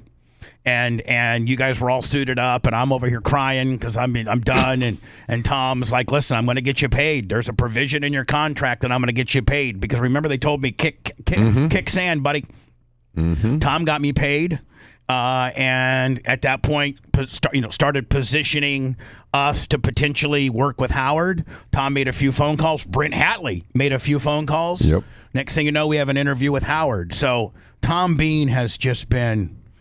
he's like, he's a bull, man. The thing is he literally told us all in that room when there was just a few people around you. When you're down, you know who loves you. Yeah. And I've been down, I've been up, and you know who's there when you're down. And he said, here's what we're going to do. I'm going to get you paid, and then I'm going to get you on Howard. And I literally, Steve and I drove away from that meeting. We're like, holy crap. Could you imagine? Actually, Tom Bean was talking to a guy over at XM when Sirius XM were different companies. There was a guy that used to be in Tampa as a programmer, and he was the main programmer over there, and they were going to bring me in XM first. And then before Howard became available, Sirius caught wind of it, and then a guy named Jay Clark was in charge before they brought in Greenstein and everybody. And we were talking to Jay Clark about being the morning show where Howard has now. And that deal with Walter Sterling, Walter Sabo, he was the consultant. So I was actually in July of 2005, before they signed Howard and even started talking to Howard, I'd been off now a year and 3 months. And Sirius was talking to me about being their morning guy. I didn't know that. I was talking to Jay Clark and Walt Sabo. And they had me all signed up. And next thing you know, like September, Ross Zapin who is Howard's best friend, makes contact with Sirius because Howard had told Ross that he wanted out of K-Rock, off terrestrial radio, and he wanted to be on satellite. Well, so I'm literally, people don't know this story, I'm literally a week away from signing a way larger contract than I end up getting to do mornings where Howard is. And then next thing you know, Howard becomes available, and they Walter Sabo and Jay Clark, the two programmers, call me up and said, listen, the deal's on hold right now because Howard Stern just became available. And so we can't necessarily promise if he's going to want you on his channel or if we just have to walk away. So I'd already told XM. Wow. I told XM, no, I'm not interested, because I was in Tom Bean was like an 11th hour negotiations with Sirius for, like $5 million a year. And then I get this phone call that the deal's off, and I have to talk to, or my people have to talk to Don Buchwald about potentially, because Don Buchwald, who's now deceased. And because Howard is going to have two channels, and Howard had, in negotiations with Howard had told the Sirius the Sirius people at the time that he was interested in potentially a couple other personalities on his 101 channel. The 100 channel was going to be all him, and then on his 101 channel was going to be him in the morning, and he envisioned like the wrap-up show for middays and then having an afternoon guy and a night guy. Well, that's where me and Scotty Farrell come into play. But I had to fly up to New York and meet Howard. Now, at this point, me and Howard competed in two markets together, Connecticut and Orlando, and it was the standard, talking smack about each other. And he used to call me Todd Schwartz. Yeah, there's some fat ass on 104.1 in Connecticut. I can get it from my, when he used to have a rental house in the Hamptons, he could get the Connecticut station into the Hamptons, and he would hear replays of me, and he would be like, there's this fat ass based out of Tampa named Todd Schwartz. He's a hack. He's a nobody. And I would, talk smack about Howard. Did you sue him? No. We were just. No, I'm just kidding, dude. I'm just kidding. Radio words, dude. Come on. Friendly radio competition. Well, then I go to meet him, and he's like, he's like way taller. He's 6'7". He's a big son of a gun. And he's got these like Caterpillar work boots on, so he's like 6'9". And I walk into this dimly lit room, and I see him there, and it's if you're in this industry, it's like if you're a high school, if you're a high school quarterback and you're meeting Tom Brady, you're meeting the god of what you do. And I meet him, and he's like, I just want to let you know, first of all, that what I said about you, and hopefully what you said about me, was just friendly radio competition. I'm like, oh, absolutely, but like, yeah, please. So we sat down there like two little bitches for 2 hours and just reminisced about radio. And then he tells me, hey, I'm gonna tell Sirius that I want you to be my afternoon drive guy. But don't get me involved in your negotiations. Don't get me, and he called it bread. Don't get me involved in your bread. And so that's one of the reasons why when they offered me such a huge haircut to try to maybe get me to go away, I never call Howard up. And then the day, December 31st, 2011, when we were done, we weren't coming back. He calls me. I remember like it was nothing. I was in the old Clem gym, and he's like, Bubba, why didn't you tell me that they were offering you such a horrible deal? I'm like, Howard, you told me 5 years ago to never, ever include you in negotiations with my bread. And he's like, yeah, but, I didn't know they were going to gut my channel. So that's what he says.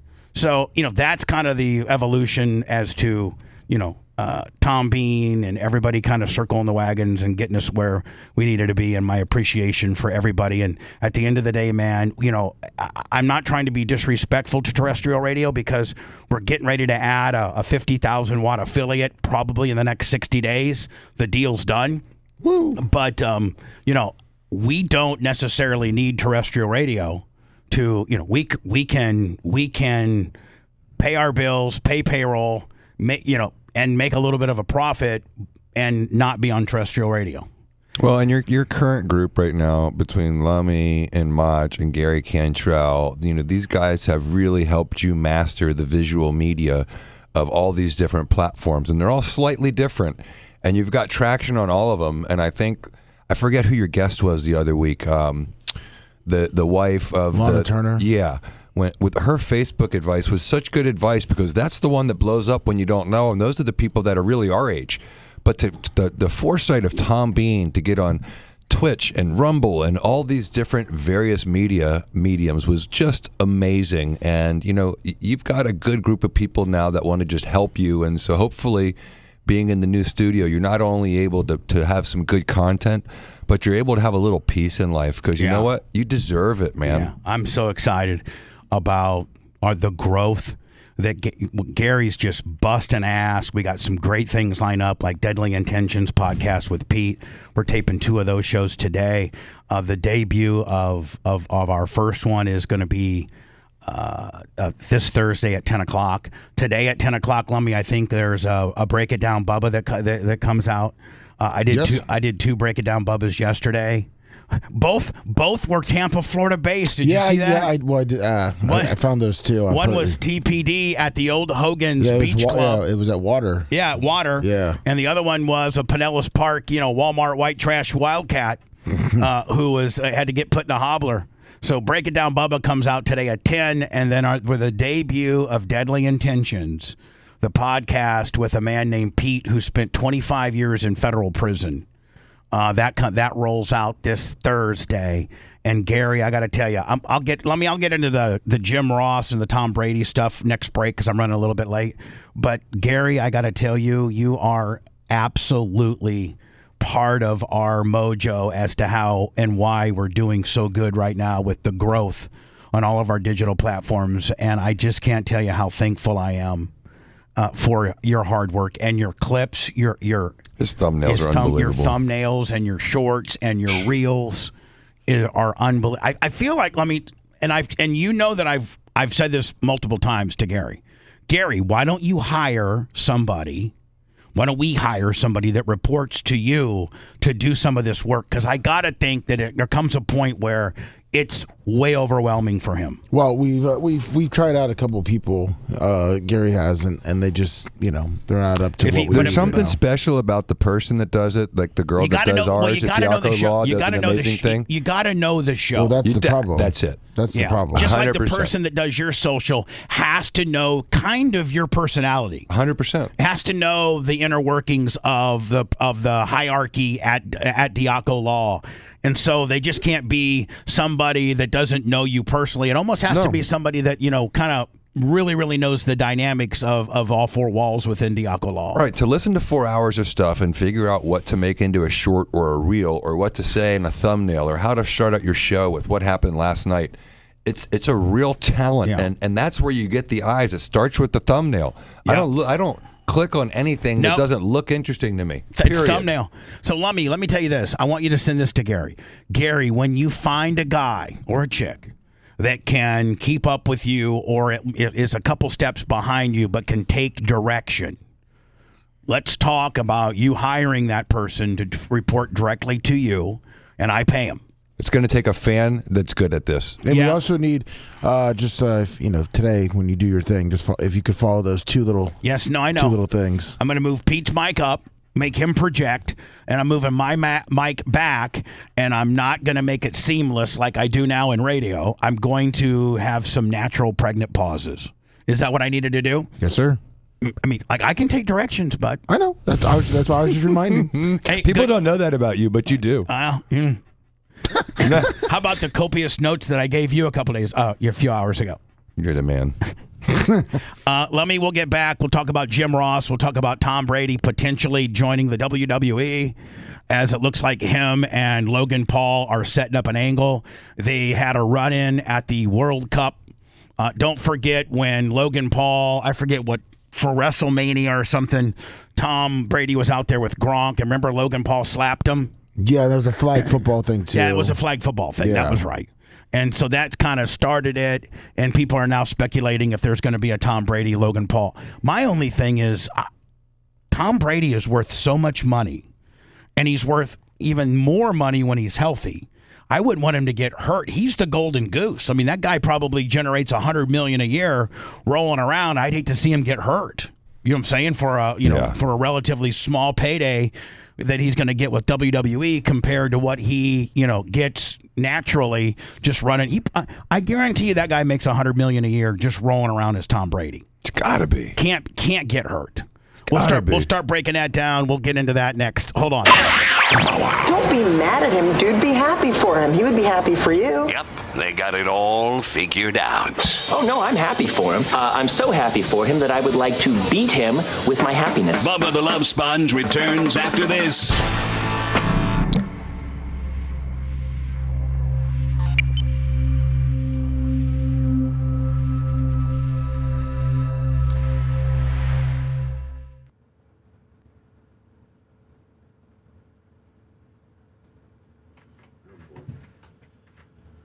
Oh boy, Macho. Yeah. That's right, Joey the Wall. You tell him. Hit those thumbs for Jay.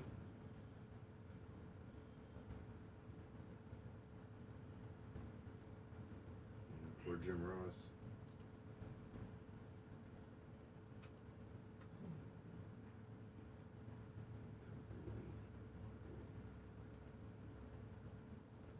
Got that. What's up, Happy Jasper? Catastrophic.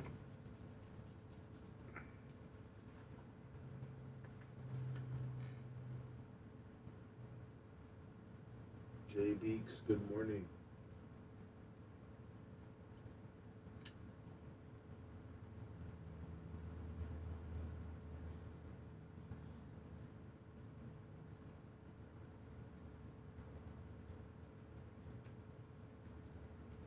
Morning, infantry. Work with lips.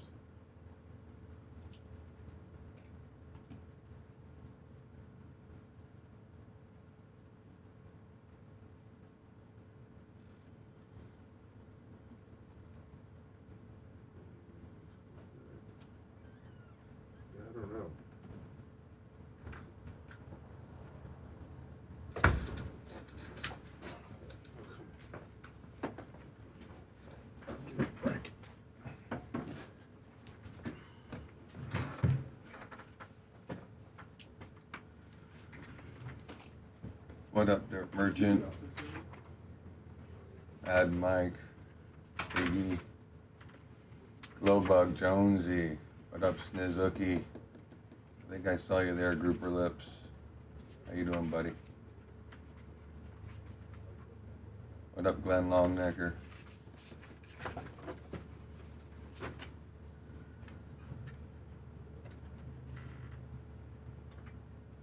What up, Pappy Jasper, Uncle Rucky, Iggy, New York Greg, how's everybody doing?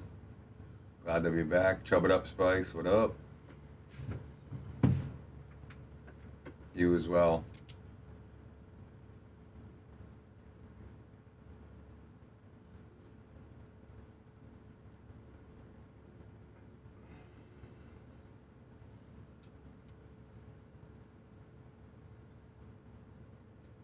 Back last night, straight to the pits today. Mediation this afternoon, expert depot tomorrow. What up, Easy Rider 12? Good morning to you. Glenn Longnecker, you the man. What up, Fanatical Bucks fan? Good morning to you.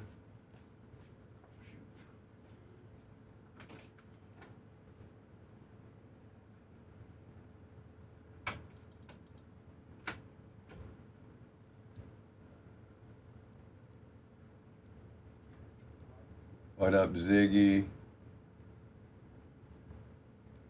Sicilian Redneck, BBQ Pitmaster, Mad Mike, Super Trofeo Evo 2.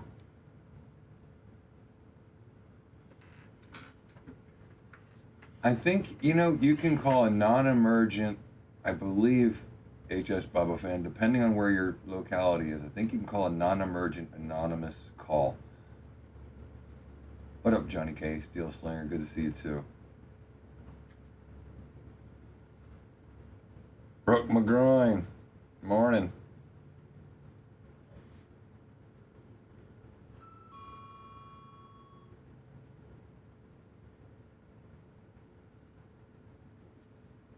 Thank you, Dave Rock 69. Good morning. I feel great. I surfed like a 25-year-old. What up, Cash 239? All good. How'd Mike? No worries.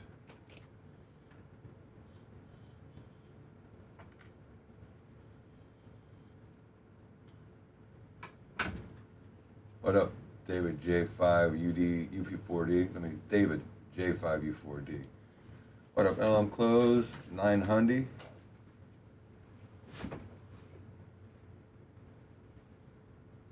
How you doing, Frank, my friend? It's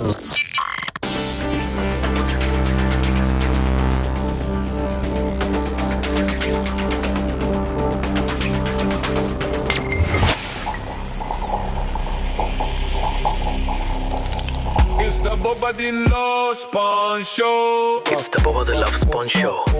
Listener supported on Venmo, PayPal, and Cash App for all people.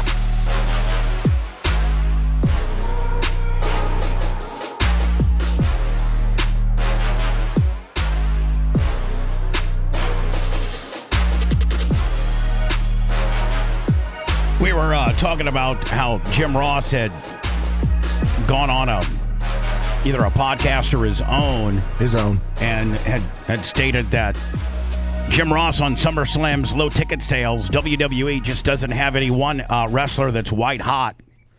WrestleTix reported that on Thursday, WWE SummerSlam Sunday 2026 at the 70,000 seat plus stadium, the U.S. Bank Stadium in Minneapolis, where I think the Vikings play. An increase of just 633. I'm sorry, that has 22,360. They've only sold 22,400 tickets, and they only sold like 633 in 1 week. And he said, well, I would say that the WWE doesn't have one wrestler that's white hot. You got to have somebody hot, so people are talking about it, and but they just don't have one right now. They got a bunch of great talents. I'm not saying that, but they just it always has been a matter of how they're utilized. They got to do a better job at utilizing the talent and seeing where that takes them. You got to get somebody. So you can see that WWE is kind of struggling a little bit with regards to having that huge star, that Roman Reigns, that Hulk Hogan, that Stone Cold, the Taker, John Cena, Ric Flair, Shawn Michaels, just these unbelievable great talents over the years, and they just don't have. Well, I mean, Cody Rhodes, I guess, but and Cody Rhodes is very deserving of the position that he has, and he's the world world champion, but he still, to me, just doesn't have the it factor like the people that I just mentioned, prior. You've been involved in this industry as a fan, as a participant, as one of the best buddies of the icon of the sport. Can you name 5 people right now that are in it? Not really. Not. That's the problem. If a guy like you, if I ask, Macho, he may know 5, but he probably knew 10 before. Do you know 5 right now, Macho, that are great? No, I'm back here wiring things up. Working out. There's no Macho Man now. There's no Macho Man. So I can see where they need like a Tom Brady infusion, because Tom Brady is as big of a star as anybody that I mentioned. True. I mean, he's as global, and and here's the deal: there's not a lot of people that have that type of branding, or are that globally known, or have the accolades and awards and that Tom Brady does, but are still athletic enough to be able to get in the ring, learn a few moves, learn the philosophy, and be able to execute it. Where Tom Brady still is physically in shape. I mean, I've seen various things about Tom Brady in the last 3 weeks that looks like he could literally be in training camp I think training camp start next week. Yeah, I think Tom Brady still looks game ready. I think I would rather see him do that than do WWE and get hurt after all those years. Didn't they try this already with Jelly Roll? Yeah, but hold on. Jelly Roll is not on the level of Tom Brady. He's not physically? No. not only physically, but more importantly, like just the stardom. Yeah. Like, I mean, right now, outside Skinny of Taylor, Jelly Roll is pretty beefy. Outside of Taylor Swift on the female side, list me, and I'm sure there's some out there that I just don't have top of mind, but tell me right now of a man that could potentially jump in the ring because he's still physically unbelievably gifted and in shape. Tell me a person right now that has bigger star power, or even comparable to maybe a little less star power than Tom Brady. Off the top of my mind, I can't think of anybody. Well, I guess, but he's already been in wrestling before. Gronk? No, The Rock. No, I was just thinking someone like The Rock is a wrestler. He's just not wrestling anymore. Chris Hemsworth, but you're talking like A caliber movie star. There's not a lot of Chris Hemsworth in that kind of shape. He could go out there and probably whoop Jake Paul's ass. I don't know that Chris Hemsworth is as popular as Tom Brady, though. Yeah, he's not. You don't think? No, he can go in and whoop his. No, I mean not the physical part. I mean, you don't think he's as popular as Tom Brady, Chris Hemsworth? No. Okay. I think within the Marvel, DC comp, within the superhero nerds that follow that sort of thing. Is that what but I am? No, but here's the deal. I'm a 60-year-old male, and I could not pick out Chris Hemsworth in a lineup. I mean, unless he would have done the Hulk Hogan movie, then Merch Crick could. Well, no, because she only watches what I tell her she can watch. Yeah. And none of that involves superhero stuff. She thinks I'm her Superman.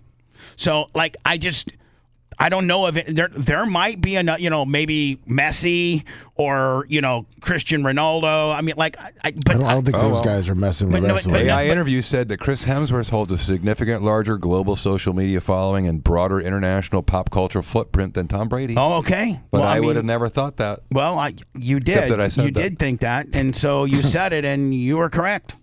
So yeah, I guess that's. But think of that guy. He gets $25-30 million for a movie, what would you get for a WWE event? He's unattainable. Maybe. What's the best? I would say the best that WWE would pay for a one-off would be $5 million. That would be the high. I mean, like, I would think it's more towards $1 million. But I would say the high end of a one-off, a guy that's not going to be on the roster full time, that can't be on the roster full time, that you're going to have him infuse himself into a pay-per-view on a high spot with Logan Paul. $5 million on the absolute high end. And that's.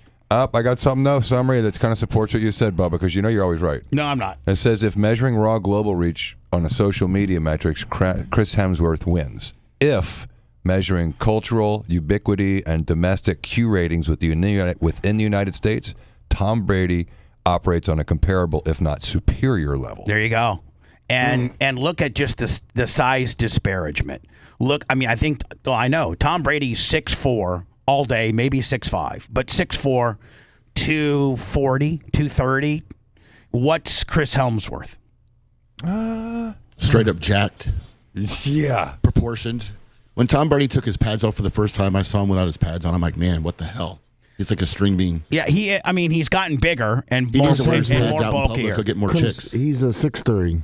Who, Chris Hemsworth? Yeah. All right, and he is jacked. I mean, more so than listen, it looks like the WWE is potentially positioning, Brady to be that guy, but it looks like, maybe down the road, Jay, after they run Brady into a couple pay-per-views, they go to why not have Chris Hemsworth as your next project? 6'3", 220. Yeah. And looks like a bronze god. And looks like Macho Man. You don't think Tom Brady's just gonna be that guy that's kind of on the side?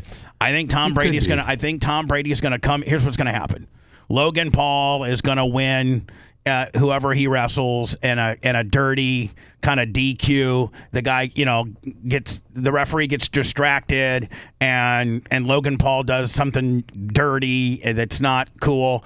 The referee doesn't see it. Logan Paul wraps the guy up into a schoolboy or a small package. The referee finally turns around and says, "Oh, zoinks," and gives him the 1, 2, 3. Well, then Logan Paul's got his hand up and he's going around. Tom Brady sneaks in with like a chair or a cookie sheet, aluminum pan or a stop sign or something like that, where you can lay it in there, but you're not really hurting a guy. And like one of the best things is like a aluminum chocolate chip cookie pan. Those things will absolutely fold in half. You can knock it literally over a guy's head. There's no sharp edges, but it sounds deadly. Or even an aluminum garbage can. Like those things give out so much. There's so much surface area on there. Really? And you're taught as a wrestler to kind of put your hand up like this. So they kind of put their hand up to protect, and the brunt of the force is on your forearm and your hand, but it looks unbelievable. Tom Brady comes in, taps Logan Paul on the shoulder. He turns around. Brady gives him the good news, the chair or cookie sheet over the head, and then covers Logan Paul 1, 2, 3, and they actually give the strap to Brady. And then Brady holds the strap until the next, Monday Night Raw or Monday Night, whatever the hell they're called, and then he drops it some way, shape, or form. The commissioner comes in and says, "Listen, Tom Brady, out of respect to the business, we're going to vacate the belt." See, I should be a writer for WWE. I just wrote a better thing than they're going to put. I just wrote an old school, really, really, really good high spot. The commissioner comes out and said, out of respect to the business and out of respect to the men and women that have trained and bust their ass, I'm going to vacate your title, Tom Brady. Tom Brady throws a fit, throws the belt at the guy, walks out. Tom Brady just made his exit. You took the strap off of him. Now we're coming back with the pay-per-view on the number 1 and 2 contenders to vacate the strap. Obviously, Logan Paul is the number 1 guy. Is this kind of how the David Arquette thing happened? Yeah, kinda. Yeah, kinda. Yes. Now this is the NFL Pro Bowl flag football deal where Brady was the quarterback of one team and Logan Paul had infused himself as a player on the other team. Yeah, Fanatics Fest. And they got killed by the flag football. By the real flag football guys. The NFL guys got smoked. Yeah. Because it's a whole different game. It's a whole different game, and these pro flag football guys, that none of which are in the NFL, they just know the laterals and the plays, and I don't think the NFL guys even had a chance. Did they, Lummy? No, not against the flag people.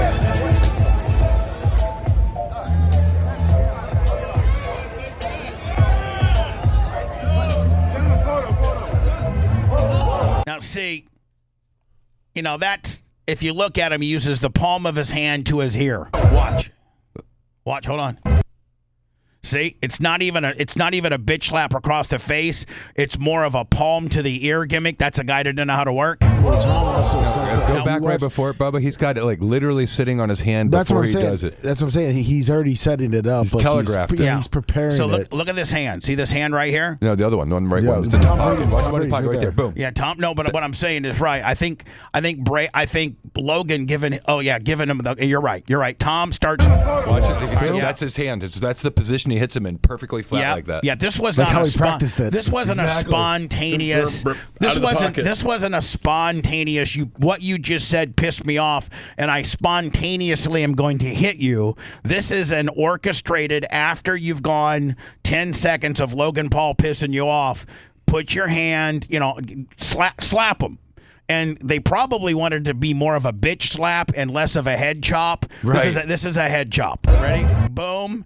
Now, of course, Brady is probably preparing, knowing one's coming on his left side of his bean. Watch this. Ready? He should have. Look, he's got his pocket in his hand. No one would ever hit somebody with their pocket in their hand. Their hand in their pocket, excuse me.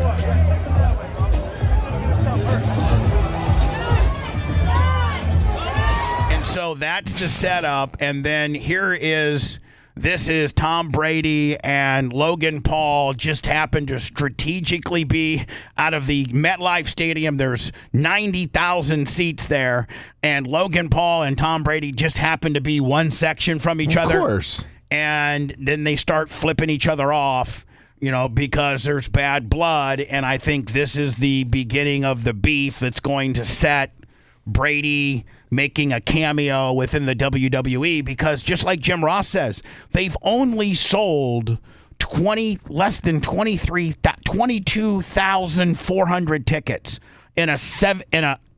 what is the US Bank? What is the capacity where the Vikings play? 75, 80,000? Well, I think they said for like a wrestling it would be 75,000. Yeah, because you got the floor. Yes. Like you don't need the 120 yards long football field. And so, arguably close to 80,000 people, and you've sold less than 23, you need something. And maybe Tom Brady. But here's the thing. I don't know that Tom Brady hates Logan Paul, might come to WWE pay-per-view and whip his ass. I don't know if that puts another, 55,000 people in the seats. Especially in Minnesota. Yeah.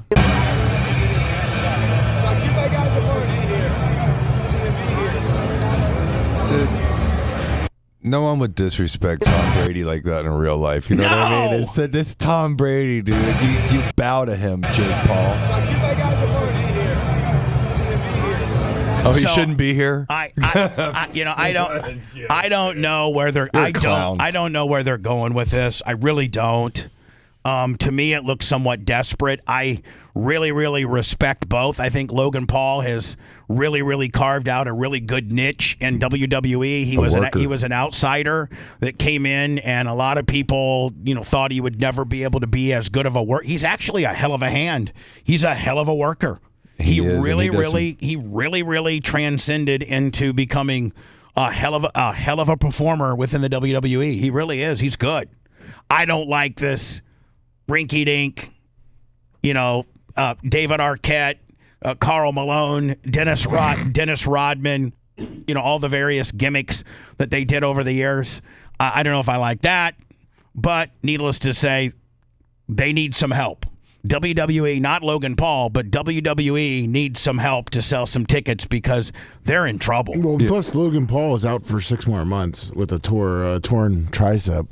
So that he's not even in play with regards to this the pay-per-view that's coming up in Minneapolis. Correct. He's not even in play. So this is a long play. this is strategically a long play that when Logan Paul finally does return back to WWE, they could potentially keep this little bit of a heat gimmick going on.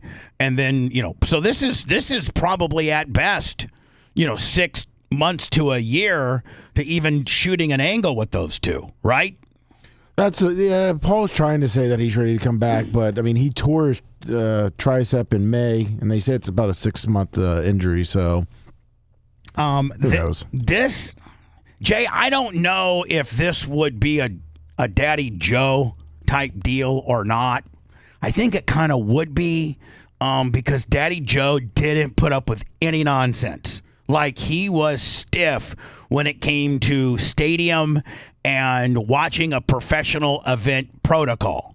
He, for 30-plus years, was on the sideline, right in the middle of the game, was always within a shouting distance of the head coach, giving his assessments on various injuries and whether people can go or they need to. Now, this is before the infamous blue tent. Before the infamous blue tent, you would go right to the doctor, and in the Tampa Bay Buccaneers, in their instance, since the inception of their team back in 1976, was Joseph Diaco. Yep, he'd light up a cigarette and he'd run out to the sidelines and grab him. And he would make the assessment as to whether the guy could go or not. For sure. And it was what Daddy Joe, and a lot of times the player thought he could go. A lot of times the coach thought he could go, and Dr. Joe would say nope. Or the other way, he'd go against the coach who said, maybe I don't think I should go. Nope, he should go. Mike Allstott. No, he's ready to go. Yeah, they tried to actually shut Allstott down, and Dr. Joe was the not so popular opinion when he's like, no, he's good to go. He got another 3 or 4 years. I think he got a Super Bowl after that, didn't he? Yeah, he did. Yeah. So who Allstott? I can see it was after the neck injury, after the Super Bowl. But he got a couple more years afterwards. And the generation that your dad and his brother lived. And your dad, let's not forget, was former military. Yep. He was a captain in the military. So let's not forget, and that's a pretty high rank. That's Lieutenant Colonel. Okay. Oh my God. Still good. That's like an 011 or 010. So I don't know.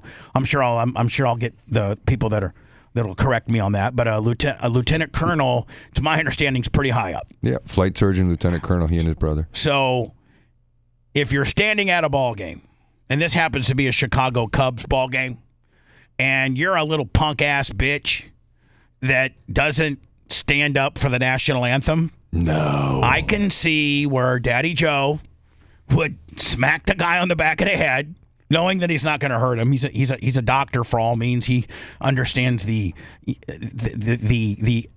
type of force you really need to hurt somebody compared to waking somebody up and making them understand the gravity of what they're doing. So this old timer here, it's the national anthem, and this old timer here has this young punk that's standing in front of him. Sitting in front of him. Yeah, I'm sorry. That's sitting in front of him, and the national anthem is now being presented, and everybody's standing up, and this kid in front of this old timer doesn't stand. And so the old timer kind of gives him a little wake up smack in the back of the head and tells him, stand up and respect your country. Now all these woke ass people are calling for the Chicago cops to arrest this guy for battery. What? And so like if Chicago, Brandon, whatever his name is, he probably will. Yeah. So I can see both sides of the fence, and if you go into the comments section, you can really see how woke America has become. Now, my official statement on it, and let me play it for you right now here.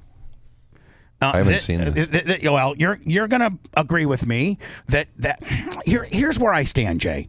There's a part of me that says, listen, in today's world, you can't put your hands on anybody. You just can't. Mm-hmm. It's not like you used to. Let me remember when we played football and we'd jump off sides. The coach we would go to the coach and he would take our face mask and twist our head around. Remember, Lou Holtz was always noted for that. Like when he coached Notre Dame, which is one of the most prestigious, high-profile, football, institutions, and a guy would jump off sides. He'd run over. Lou would corral him by his face mask, twist his face mask, and just rip him a new ass. Well, I don't think you can do that anymore. You know, you can't put your hands on anybody, even if you're old school and you're trying to teach them somewhat of a lesson, and all you're doing is trying to listen, buddy, be respectful and stand your ass up, and you give them a little smack in the back of the head. It's not going to hurt them. There's no Bobby Knight. Before you play this instant, will you play the one I just sent you, just so it's bigger? You can maximize it. All right, how about we come back with it? Perfect. Okay? Yeah. All right. If you love that segment, then check out BubbaArmyHQ.com and do a deep dive on past shows. The Bubba the Love Sponge Show will be right back.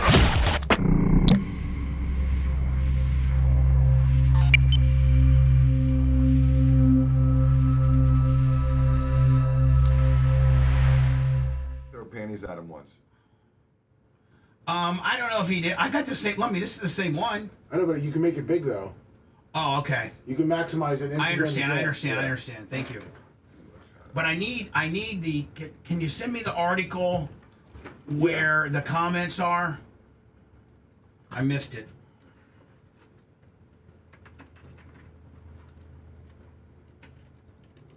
Where's my Gmail? Yeah, look, the Rays pulled one out yesterday. Yeah, no shit. 7-1.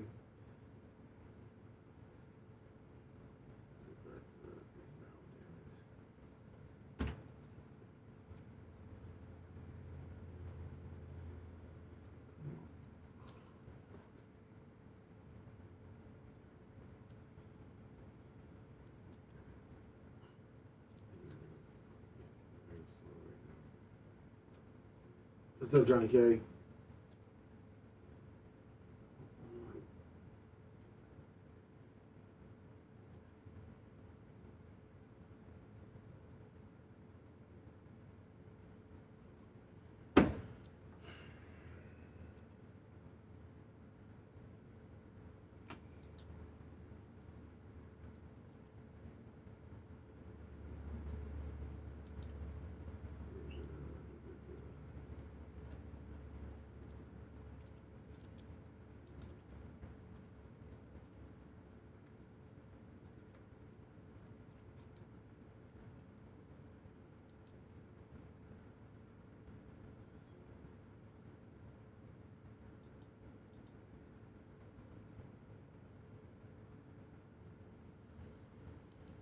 I sent you back the original article. Okay.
got our first tropical storm coming across the state.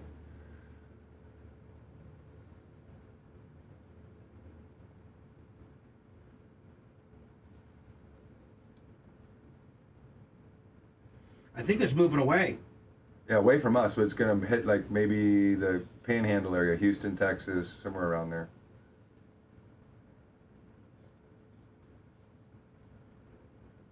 Yeah, they're going to get hit. Good morning, FF Medi.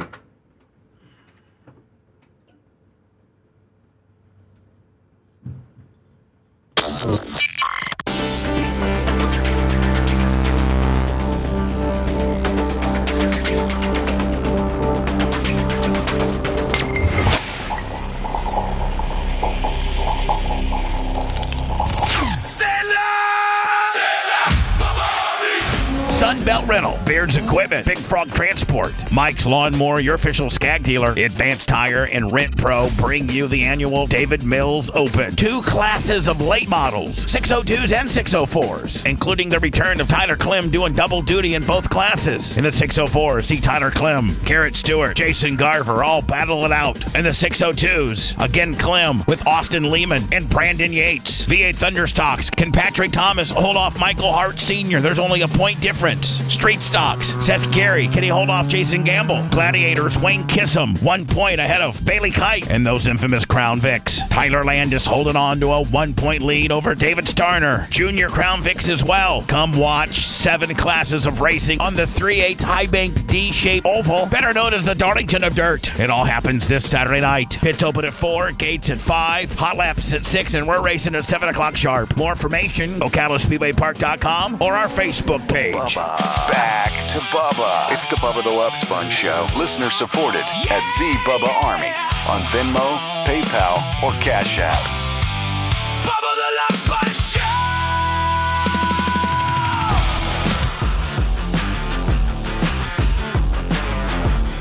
I think, fish on the J. Fish on the J PayPal. $100.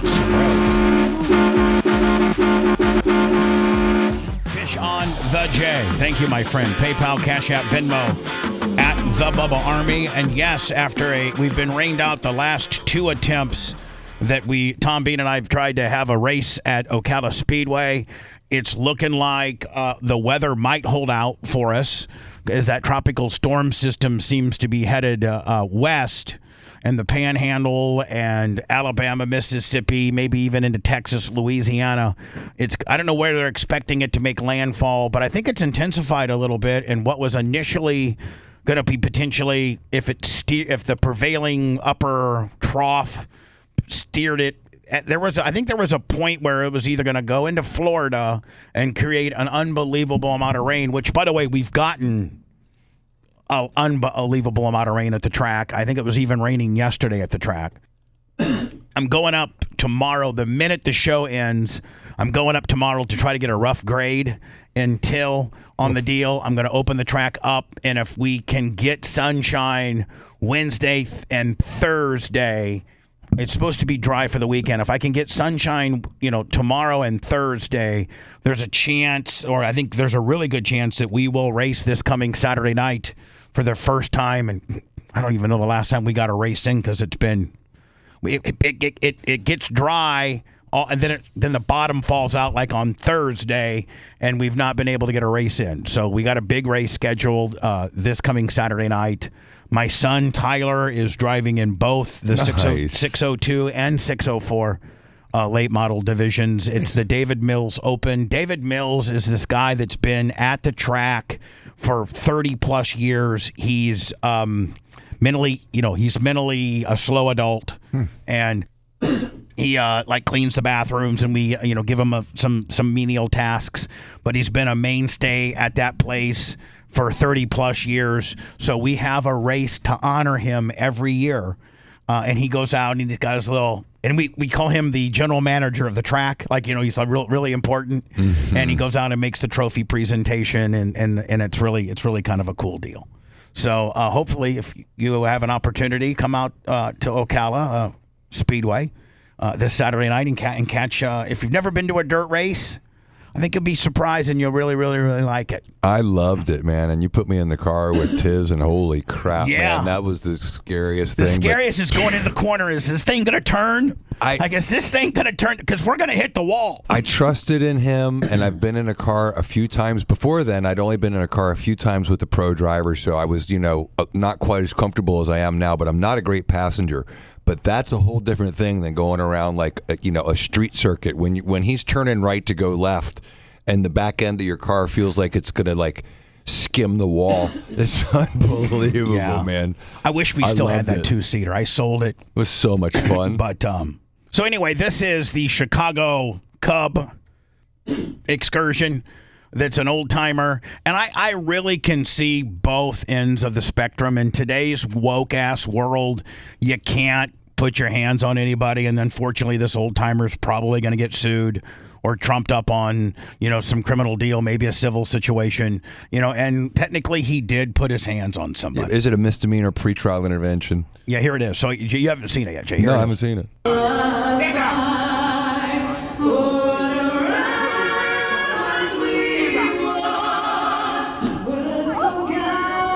And listen, do you know how many times I've been smashed in the back of my head by with my dad or my mom like that, or my coach, or like anybody like that?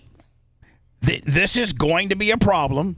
He's gonna probably get in trouble, but it's not. I don't think it rises to the level. I don't know. I don't know. Let's just. I've seen a woman get hurt worse than that and not get anyone got arrested. Exactly.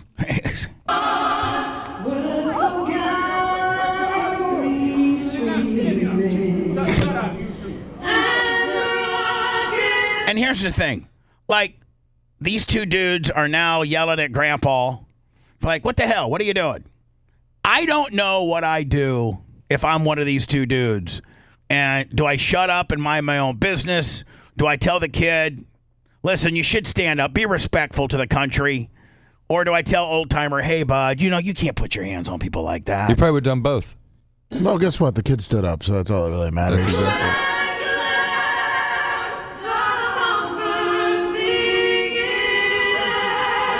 And so the grandpa's still cutting a promo. He's saying thank you so much. Oh, is that what he's saying? Yeah. Oh, okay. Thank you. Hold on here.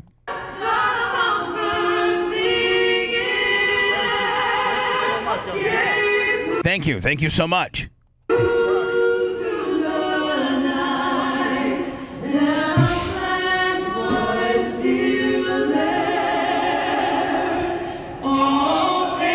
I think it's the generation that we live in now, this new generation of kids that just don't have any patriotism and simply do not really care about our country. I mean, like, do you think they say the Pledge of Allegiance in Chicago schools? No. I don't know that they sing I don't know that they do the Pledge of Allegiance in any school. Do they do it at Jesuit? Heck yeah, they do. Man, Wrigley Field's beautiful. Yeah, it is. Sure is. I've been there I've been there before they renovated it back in the old school. But there's really only, really only two. Fenway and Wrigley, they throw the Dodgers Stadium in there because they really haven't done anything since the Dodgers' inceptions in the 60s. But that's not, these stadiums have been around since 1920?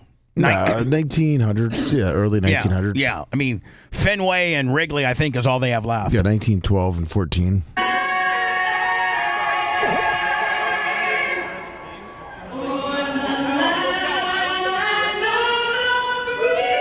Oh, man.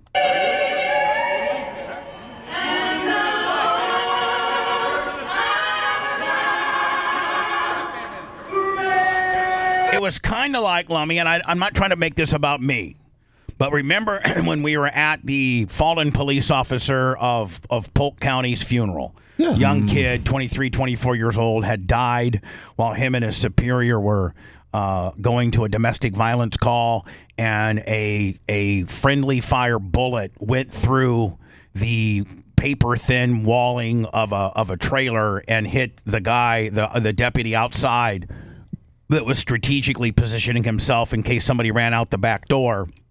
and it killed him.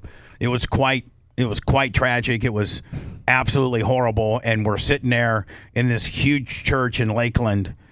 Grady Judd is talking, and they just had the widow and the family up to pay respects to the young kid. I think he was like 24, good-looking kid, 23, 24, 25. And now Grady was talking. And any police officer that was there was part of all these different agencies' honor guard. So that, each agency, whether it's Hillsborough County, whether it's Pinellas, whether in this incident it was Miami Metro Miami Police Department, they send like 5 or 6 guys or men and women that are considered honor guard, and they represent the agency at various fallen officers' funerals. And so the guy that was 3 rows in front of me was scrolling through pictures on Instagram of chicks in their bikinis, and he was the sergeant. He was the highest ranking person of the 6 people ensemble of the City of Miami Police Department. He was the highest ranking guy, and here he is scrolling through pictures. I mean, you might have the video. I think we have it on my YouTube channel. Maybe you can find it for me. Right. And he's scrolling through pictures as Grady Judd, the fallen officer's sheriff and head of this agency, is paying respects to the guy in that casket.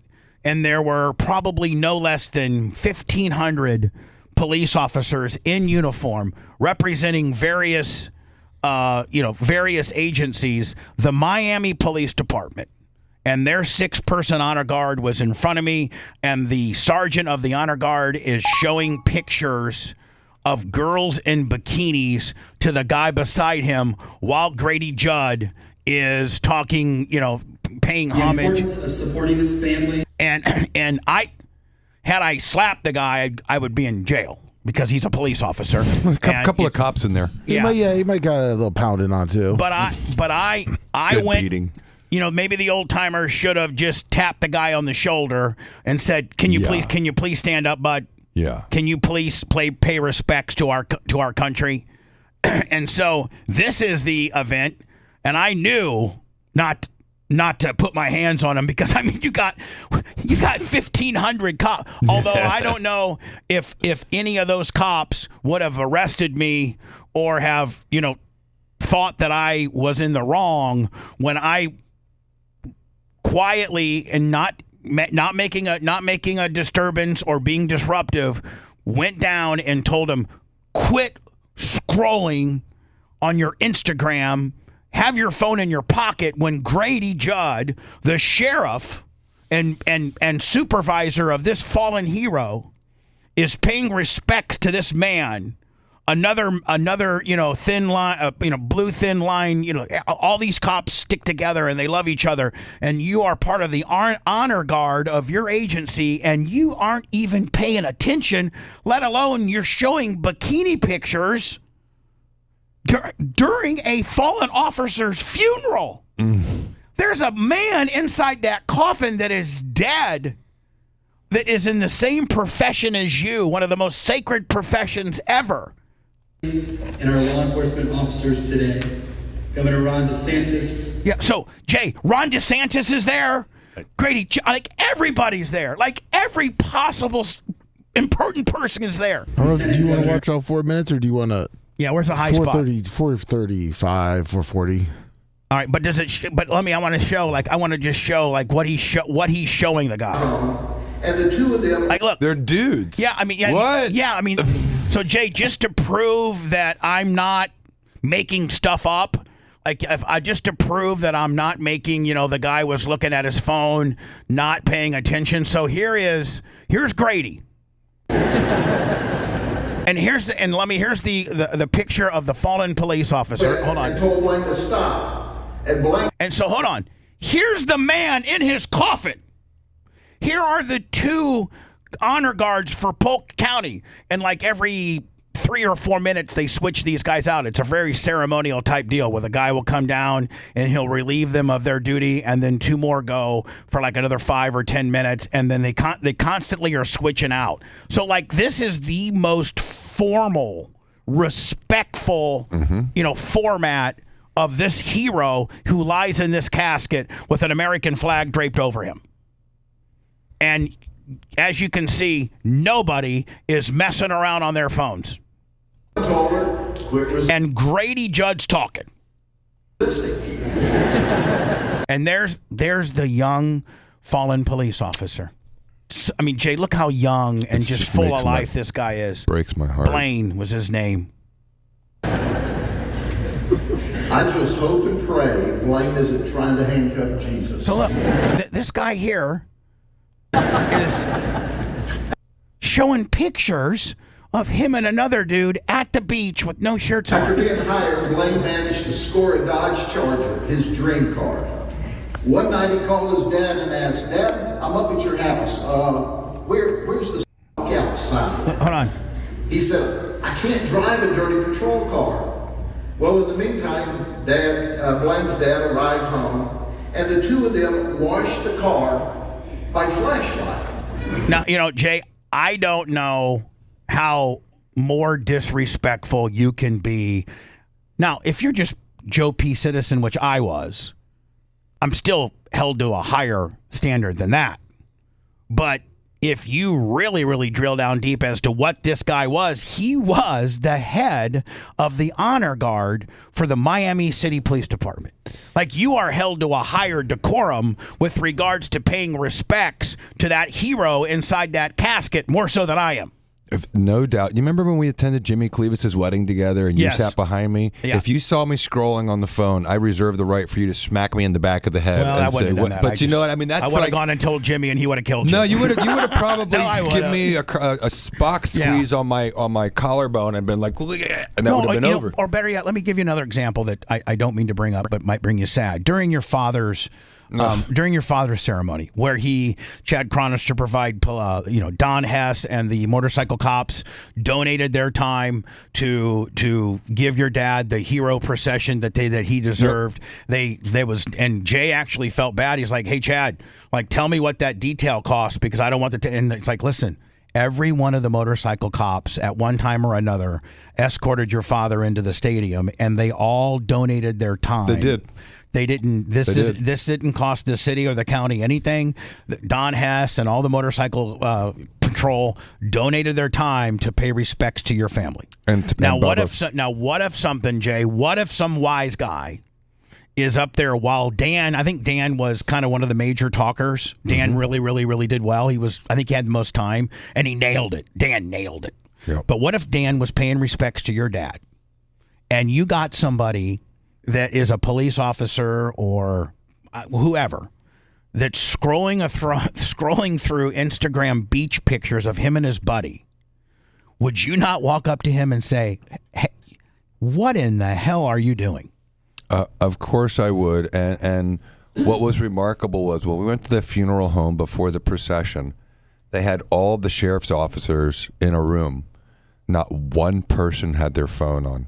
No. They all had their phones somewhere stowed away, and we're sitting there in attention, waiting to go get to their motorcycles. Listen, and it nobody. was the most respectful thing I'd ever seen, and so you gave it perfect perspective. I wouldn't know what to do with myself if I'd seen that. No, first of all, Dan would have come unglued and not held himself like you. They would have done the old man thing. He would have smacked him in the back of the head. Exactly. So to fast forward, let me this. I've seen enough at this point, and this guy has gone on for 4 minutes just scrolling through pictures when you're supposed to be paying attention, when I don't think there's anybody in this entire huge church that is on their cell phones in any capacity. And if they were on their cell phones, they were probably recording Grady's message or Governor DeSantis's message or something of that manner, where they're trying to document this in a good way, not showing Instagram pictures to your buddy. So I had enough.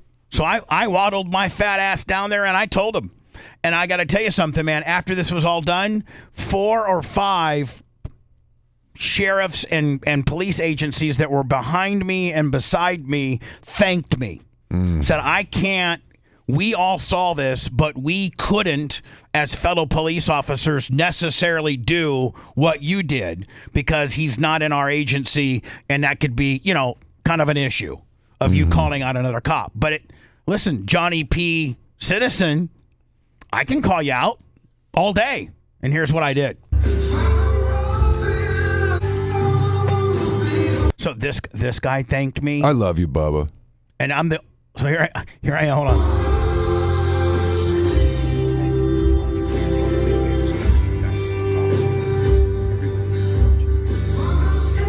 Look at you, Bub. I haven't seen that in so long. It warms my heart. Everybody here's watching you.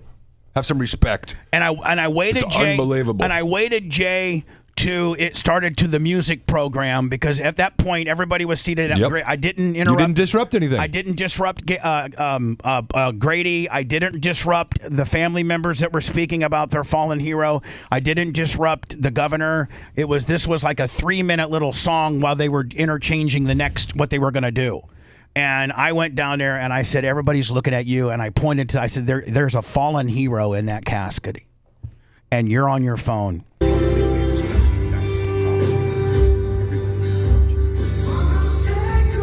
Man, I respect you so much. Anyone who doesn't know you should watch that 15-second clip of Bubba. And you want to know who Bubba Clem is? Watch that. Well, thank you for your kind words, my friend. It's what's right's right. That was so right what you just did there. And then so, Lummy, if you go to the Chicago, we've seen the slap, and then you go to the comment section, and it's just full of a bunch of woke ass bitches. Listen, I understand that he shouldn't have touched the kid. I realize that. He should have tapped him on the shoulder, got his attention in a non-aggressive type way. You can't put your hands on people. You just can't. You cannot. In today's world, there's no more old school where your dad can hit you upside the or your kid. Like when I played Little League, man, Coach Larry Long, who's not my father, but like if I'd make a bonehead, and Freddie Boggs was our teacher. It was like the Bad News Bears. He would get so mad that he would spit out his dentures when we'd strike out or not swing, and so they sometimes smash you in the back of the head a little bit. Be like, come on, Clem, the hell. This guy should have handled himself like you did, and he still would have made the kid stand up because he would have shamed him into standing up. And you're right, he shouldn't have put his hands on him. But it's not. I mean, talk about the pussification American of the United violence, States of America. American violence on display. What if he's from another country and a tourist? And what if he has a disability? It's no one's business why he's sitting. If you want to go to a sports game in Switzerland, would you have to stand for their national anthem? Yes. Yes, you would. Yeah. Yes, you would, because you're in their country and they're paying respects to their country. And more importantly, they're paying respects to the people that have laid their life down and currently defend our country. So yes, when you're in another country, if Lummy and I and Jay were to go to a Montreal Canadiens or a Toronto Maple Leafs hockey game when the Lightning were up there playing, and they play both the United States and the Canadian national anthem, O Canada, we don't sit down for O Canada. We stand just like the Canadians who come to Stanley Cup. Benchmark Arena, and when Canadian-based teams play an American-based team, there's Canadians love to go. I mean, the majority of the NHL franchises are American, and every Canadian has the respect of standing up for our national anthem. You know what I saw more than anything? Did anybody watch the national anthem ceremonies for the World Cup?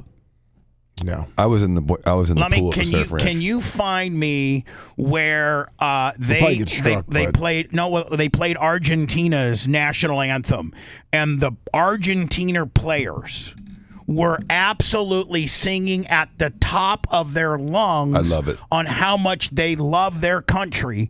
And I'm like, man, you don't see American players. This year you did. There was no knees. Did you notice that, Bubba? No knees this year. It wasn't like the Women's World Cup team, man. They stood up and they sung the national anthem with pride. But the Argentinians' emotions. Whew. Let me see if you can find it, because I was like, oh my God, these Argentinians are so much more patriotic and have far more love for their country than us fat ass, disrespectful Americans. Well, they had some problems in Argentina before the new president took over. Well, I mean, but they don't have it now. Well, that's what I'm saying is that they were down in the dumps. Yeah, they're happy. They're super happy right now. Yeah. Now, are we going to get struck on this? Probably. By Fox. What if I just play a small portion of? Who's the chick singing? Yeah, the chick singing was like honest to God, straight fire. Hold on here. So this is the Argentina, and look at so they're all brother in arms, and I'm trying to give you an ISO. There it is. Here's a Messi picture right there. Yeah, look at that. It's an Argentinian right there. Yeah, that's the singer. So I want you to watch these guys and how much they love their country. And I'm just going to play a small clip. Maybe we can get lucky. I mean, listen, you can say, Jay, but American football players, hockey players, baseball players, basketball players, they don't get into our national anthem like these gentlemen. These guys know the words. Watch. Oh. I mean, every one of them I love my country.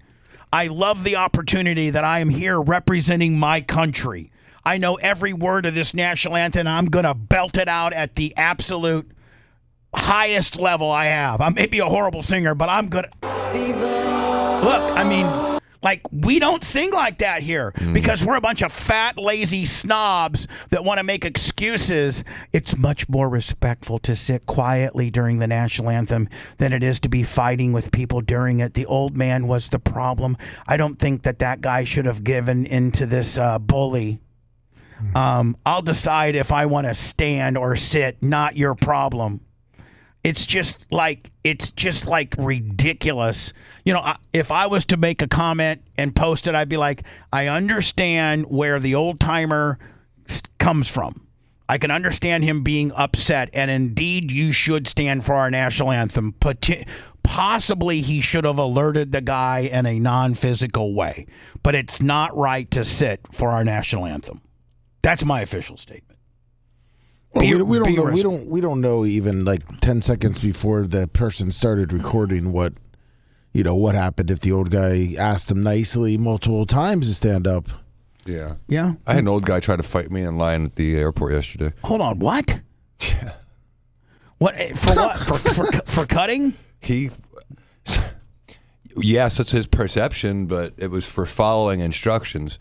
So there's this ginormous line. I get there a little early because we got my board, and I'm in priority, but there's one line. And so I walk up to this dude who's clearly the captain of the line, and I said, is this priority? And he's like, yes, everybody. And I'm like, the whole line? And he's like, yep. And so I just put my board down in the line where you put your baggage tickets, and I went over and I got my baggage ticket, and I tagged my board, and then I went over and I stood in the priority line. And then he and his wife accost me and say, there's one line. I've already called. There's one line. And I said, that's great, sir. In my experience, I don't care how many people are there. They have more than one line. So I'm just going to sit here. And if you're really priority, then when they call you, you can go ahead of me. Right. So the guy comes and he goes. And you pretty much walked him through it. Like, right. That was I could understand your reasoning there, There was a whole empty priority line because this guy for the last 30 minutes had told everyone get behind him. He's not priority. So I put my board down. The guy comes and he goes, okay, everybody, priority this lane, pre-tagged bags this lane, coach this lane. Well, my bag's already in the pre-tagged line. So I step around priority, go to the pre-tag line, and he's like, come on up, sir. So I give my board bag up, and this guy starts yelling at the American Airlines person. You can't effing do this to me. How dare you do this to me? And so the guy says, if you continue, you're going to be escorted out of this airport. And so I happily give my board up. I walk by, and the guy starts mother effing me. And I said, listen, old man, I didn't do anything wrong. I'm so sorry that I followed instructions. Sorry that you didn't follow instructions, and I did follow instructions. And so now Pity comes rolling up, and he goes straight to priority. And we're both wearing Salento shirts. And then he goes to the front of the line in front of the guy. And so now we get stuck in security, and the guy's behind me. And I don't even know it. He's snapping his belt behind my head. Like, what? Pity's like, F you, old man. I'm like, Pity? Of all people. So the guy starts mean mugging me, taking pictures of me, like, in line for the airplane. like he was gonna like look me up or something. If you want to look me up, old man, my name's Jay Diaco. Give me a call, Diaco Law. I'm happy to take your call anytime. You're an idiot. You're an idiot. Lucky. I literally was saying to Pity, I'm like, instead of you should have handed him your business card. I said Jay. instead of doing Jay, that's what you should have handed him your business card and said, "Hey, old timer, I'm real easy to find. Here's my business card." That's what I should have done. Yeah, you should have done. Listen, and you know what? If you get in a wreck on your way home, I'll rep you too, bud. I was just thinking of lines to just say, you know, get a life. You're lucky old man. Dan wasn't there. Oh my God, dude, Danny would have gone off on him. Yeah. When we return, night number 10 of bombing. Your wish has been his command. Well, you know, Brian actually came up with, I thought was a brilliant synopsis or a brilliant closure to all this. And the more I think about it, like it's very conspiracy type based, but I really don't see an easy way out of what we're into right now, because they're simply not going to give up. They're not going to give up until there's nothing left of them. And we have to be able to do that, but not get in trouble for war crimes. Now, well, I mean, there's another way that you could do it too, is if you arm the citizens of Iran and have an uprising, which is what Trump, I think, was thinking it was going to happen. But he can't get the support because the regime will come in and kill those people. But right after we give them a gun, they get killed the next day. There's no Second Amendment. They don't have guns. Right. Well, I'm saying we got to arm them. We got to arm them. But I don't know that you can do that now. I mean, I just don't know. But listen, let me give you Brian's scenario. It's real kabuki and it's real conspiracy, but quite frankly, I think it's brilliant. I told a few of my Republican friends yesterday what Brian, they're like, you know what? That probably, as bad as it is, might be the only way we can get out of this, because I think we would agree that the only way we're going to be able to resolve this is if we bomb them so badly they can't recover from it. They can't. We have to bomb the enriched uranium nuclear warhead facility. We have to bomb their communications facility. We have to bomb their power grid, their bridges, their military establishments, their weapons depot, their ammunition depot. Like, we got to do all of that. And with that's going to come some civilian casualties. That's the only thing that's going to work. But how do you do that and not get a war crime on you? Brian actually had a pretty good gimmick. It's not legal, but we'll talk about it next. He's not part of the solution. He's part of the problem. It's Bubba the Love Sponge.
Yeah, I think he's here Thursday, though.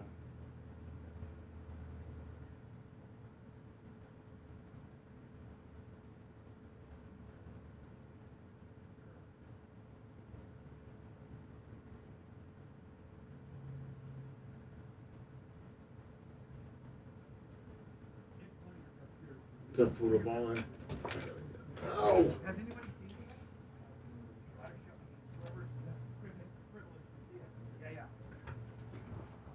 Oh, man. Hi, Lum. Hello. Are you a Lum? I'm a Lum. Hit those thumbs up. Hit them.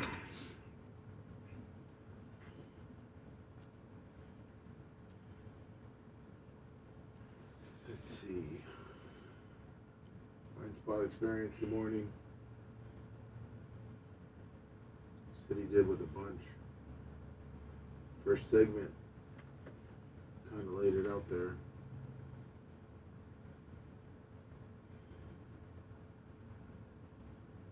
Okay, so.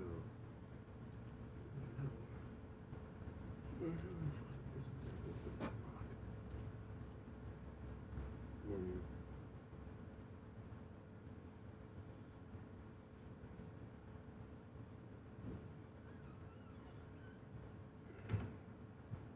So Cracker Chris.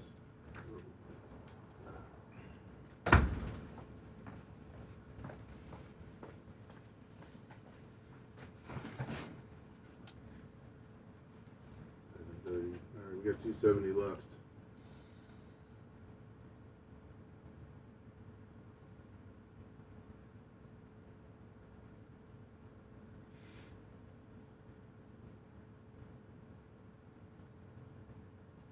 The blind spot experience, yes, it was Kelly Slater's wave pool on Sunday, and it was DSRT on Thursday.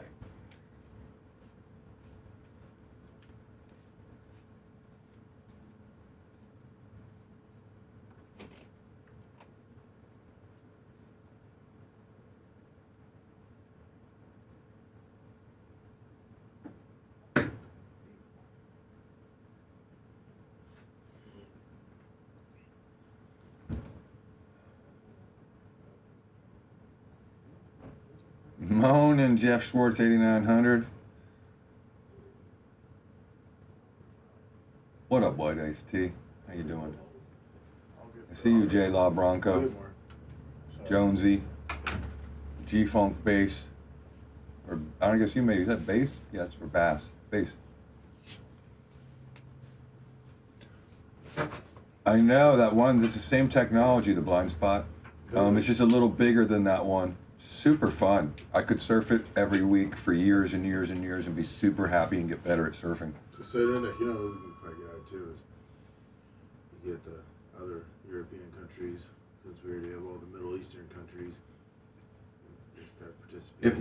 If NATO actually did what we do for them, for us, because now we have the Gulf states helping us. That's what I'm saying. And I think when President Trump going to make a deal with like the Syrian president who used to be in charge of a terrorist organization, say, hey, let the Syrians go in and arm them. And someone said the Kurds, I don't remember, it's, you know, there's what is it? Kurds are 10%. Yeah. I think the Kurds are 10% or 8% of the population.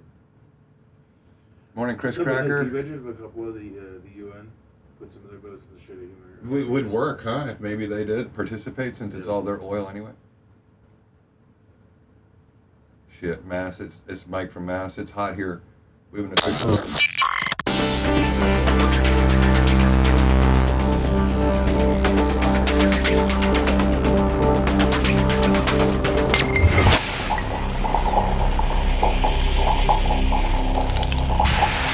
No script, no filter, no chance this ends well. Bubba the Love Sponge Show, back live. It's the Bubba the Love Sponge Show.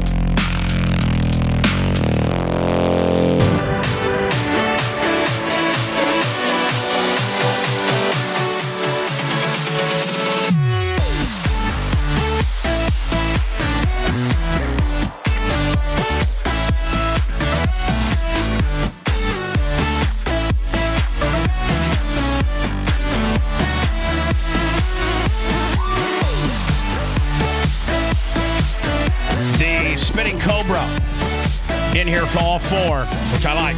It's fun to be here. So, Jay, before you just completely discredit this, we have to first set up that we are involved in a situation where I don't know. I think no matter what political affiliation you are, I think you. By the way, the Bubba the Love Sponge Show, Tuesday, July 21st, 2026.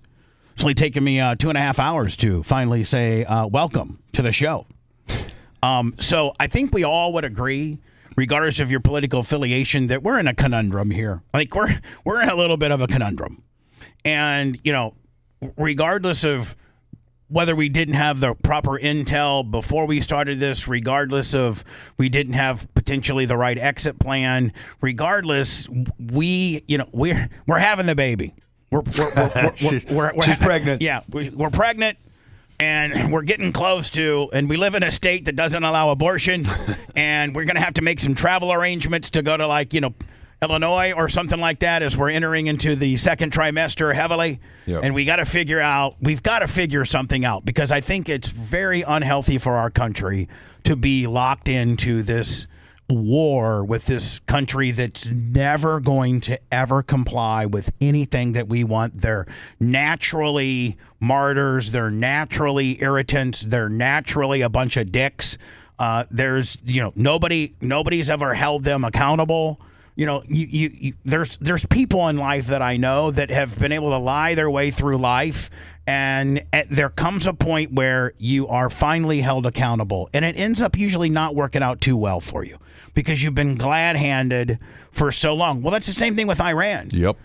We've glad-handed them, not held them accountable, and they've been able to just absolutely run like a bunch of bullies all through the Middle East, and they're tyrants, and they, are martyrs, and they believe in Sharia law, and there's no reasoning with these people. It's been our whole lives since 1979. Yeah. I was 9 years old when this was at its head. Since Carter, it started with the 444-day Iranian hostage situation where they took, I forget, maybe nine or 10 of. I think it may have been as many as 20 or 30. Bubba. Yeah, there was a good amount. I think it was a good amount. But they end up releasing portions, and I think the final number when they finally went in on Ronald Reagan's inauguration day. 66 were held initially. Yeah, but what was the final count on day 444?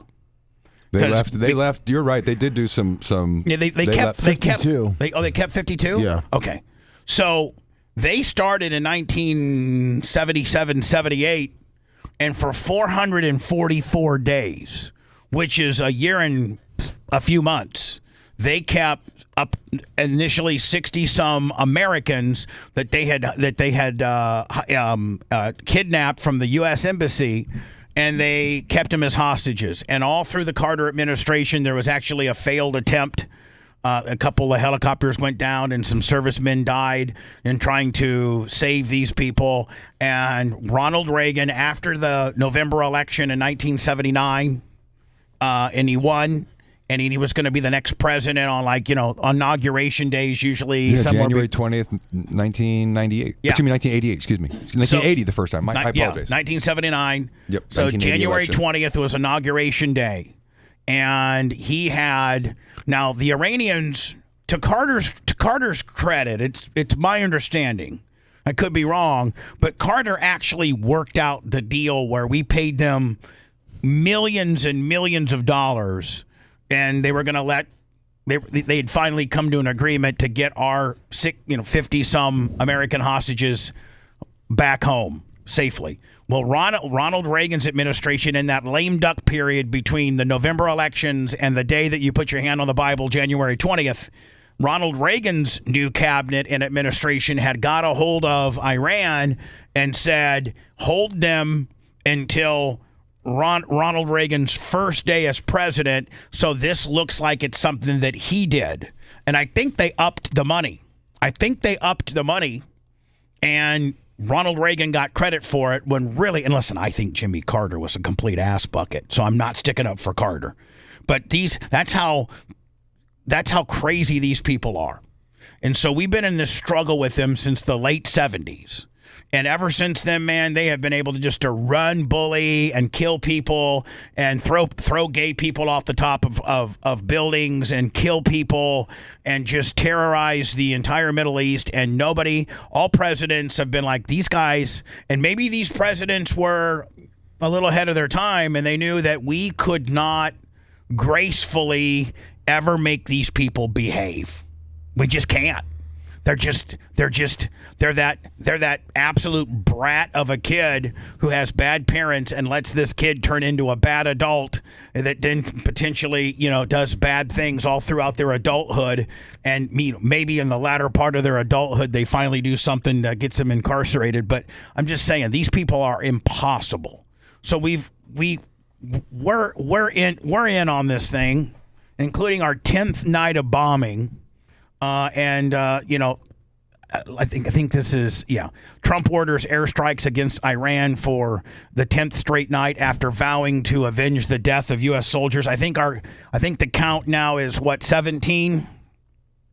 President Trump ordered American forces to pummel the Iranian military targets for the 10th consecutive night Monday after vowing to avenge the deaths of U.S. service members many times over. Today at 4 p.m. Eastern, U.S. forces began a new round of strikes against Iran, and the commander-in-chief's direction, CENTCOM, who is just right down the street from Danny's. That's where all wars are pretty much strategized. These strikes are designed to further degrade Iranian military capabilities used to attack commercial shipping in the Strait of Hormuz. The assault wrapped up about 9 o'clock Eastern. U.S. forces struck Iran military command centers, maritime capabilities, missile and drone launch sites, and air defense systems. Several released footage shows. Now, give me the released footage here. It should, because there was, right there. Here is, it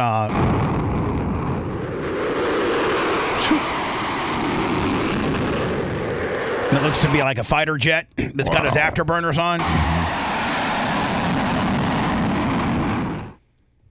It shows him blowing up, something blowing up.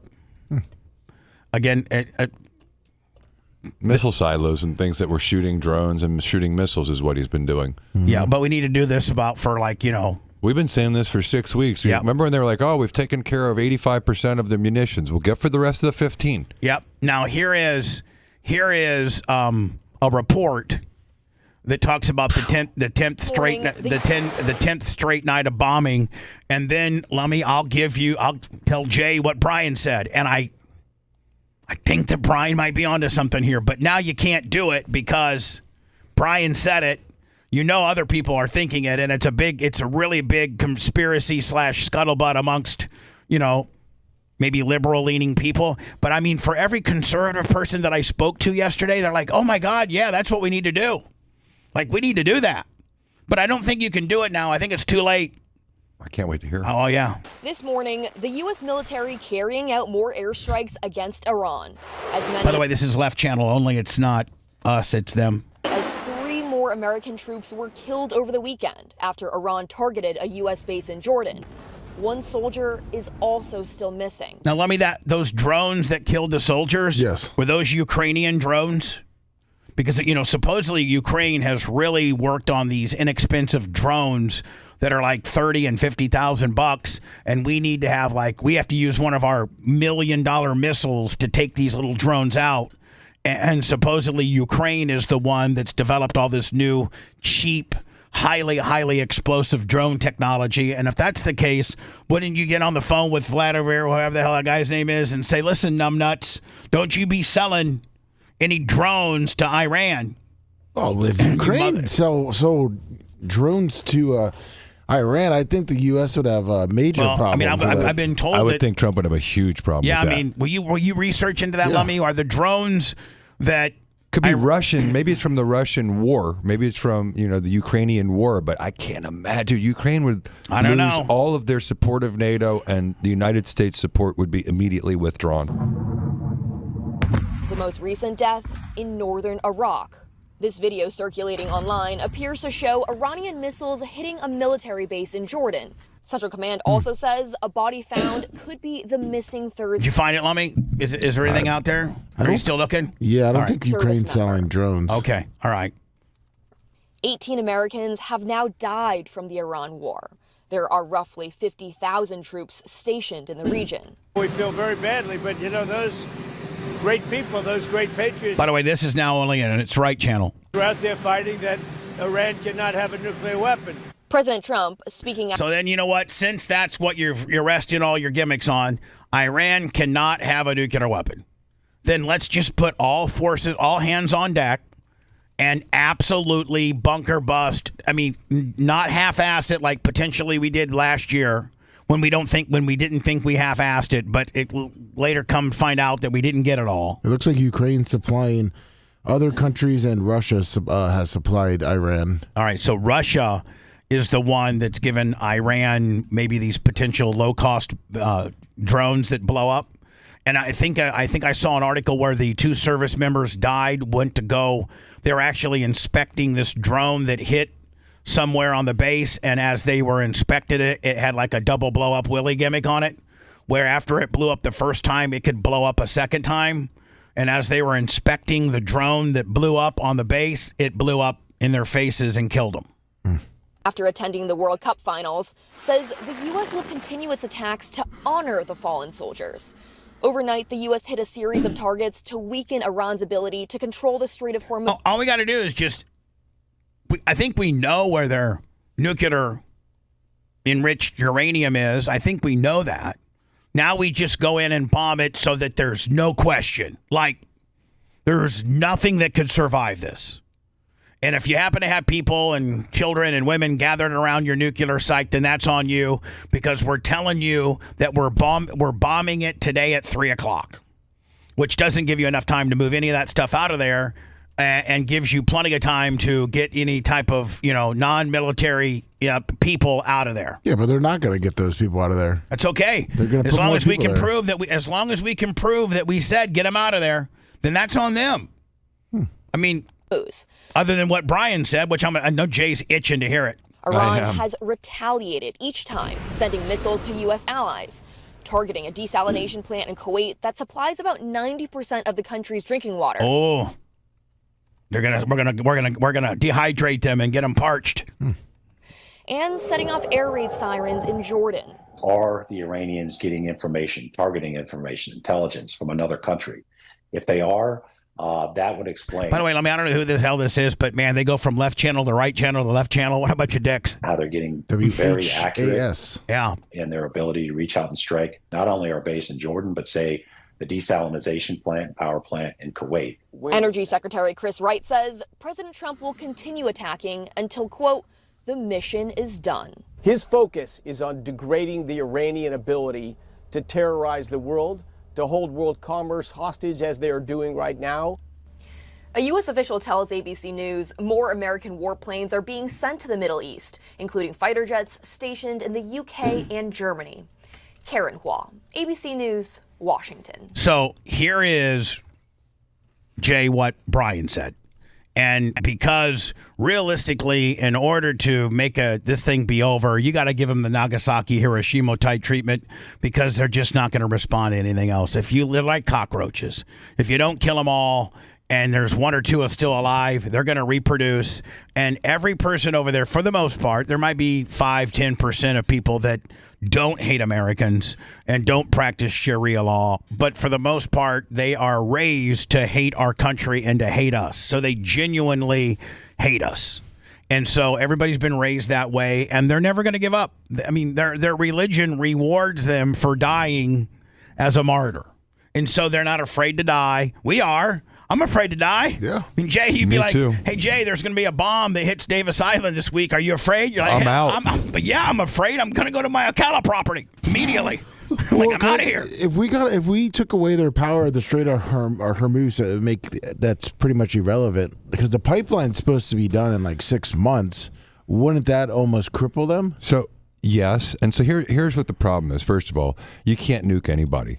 Because we haven't done that. You can. No, you can't, because then Jay. all of a sudden that puts it back on the table that it's okay. We've done it once. You didn't hear Brian's theory. I thought you. Okay. Here's Brian's theory, and it would have worked, Lummy, at the World Cup. Oh my God, that's where they should have done it. Is that the U.S. throws up a false flag terrorist attack at the hands of the Iranians? We have something somewhere gets blown up, and the Iranians did it. We absolutely have proof that the Iranians did it. Those stinky bastards tried to blow something up on American soil. Obviously, the World Cup. Had they just blown up maybe maybe a couple rows at the World Cup, unoccupied rows where there was just some shrapnel damage, nobody really got. But we blame it on the Iranians did it. Then that gives us the standing to go over there, much like George W. Bush did with 9/11, go over there and make them a parking lot and not have a war crime hung on our president because they, had an act of terrorism on our soil, and we are just finally now going to take care of it. So we do a false flag terrorist Iranian attack on our soil, which gives us now standing to make them a parking lot. I like it. I like it a lot. So here's my problem with that. I'm so against the government manipulating the narrative like they did with COVID that I could never sign off on something like that. I can't sign off on it either, but I would like them have done it without me signing off on it. But here's the problem is, and people don't recognize this about Trump. They think he's a wild man. He does not like killing people. And so I just looked up, did the United States destroy power plants and bridges in Desert Storm? 43-day war. Yes, 90% of Iraq's electrical capacity. That means for the humans, for the regular civilians, the bridges. They took it all out immediately. That's how you get the people to rebel. And so he's tried his best. Remember when the big one was, if you on Easter, if you guys don't do something, it's going to be the end of civilization. I'm going for the power plants and bridges. He still hasn't done the power plants and bridges. And if you really want to get the people to rise up against this theological government that's been ruling with a reign of an iron fist over religious ideology, with taking out the bridges and the infrastructure, the people will rebel. And so what they should have done from the very beginning is go all in. We shouldn't have gone half-assed like you said. My biggest criticism is if you were going to do it in 43 days or less. If our military is better than George H.W. Bush's was in 1991, we should have blown it all up within the first few days and let it ride. Kind of like when he came in with the Desert Storm gimmick. And you remember what they did? The Iraqis rose up. They tore down the Saddam Hussein statues. They gave it was beautiful what they did. They were so happy because we liberated their country. I don't know if that window's gone. It's gone. It's gone, my friend. Now if he does the bridges and infrastructure, the narrative will be like, oh my God, how inhumane. Why would he do that? Well, that's called the art of war. Yeah, well, I mean, we got to do something. Mm-hmm. And I don't like and don't want to condone or sign off on the false flag, Willie, but I thought it was brilliant. But now it's not brilliant because we've talked about it and other people have thought it. So now you can't do it.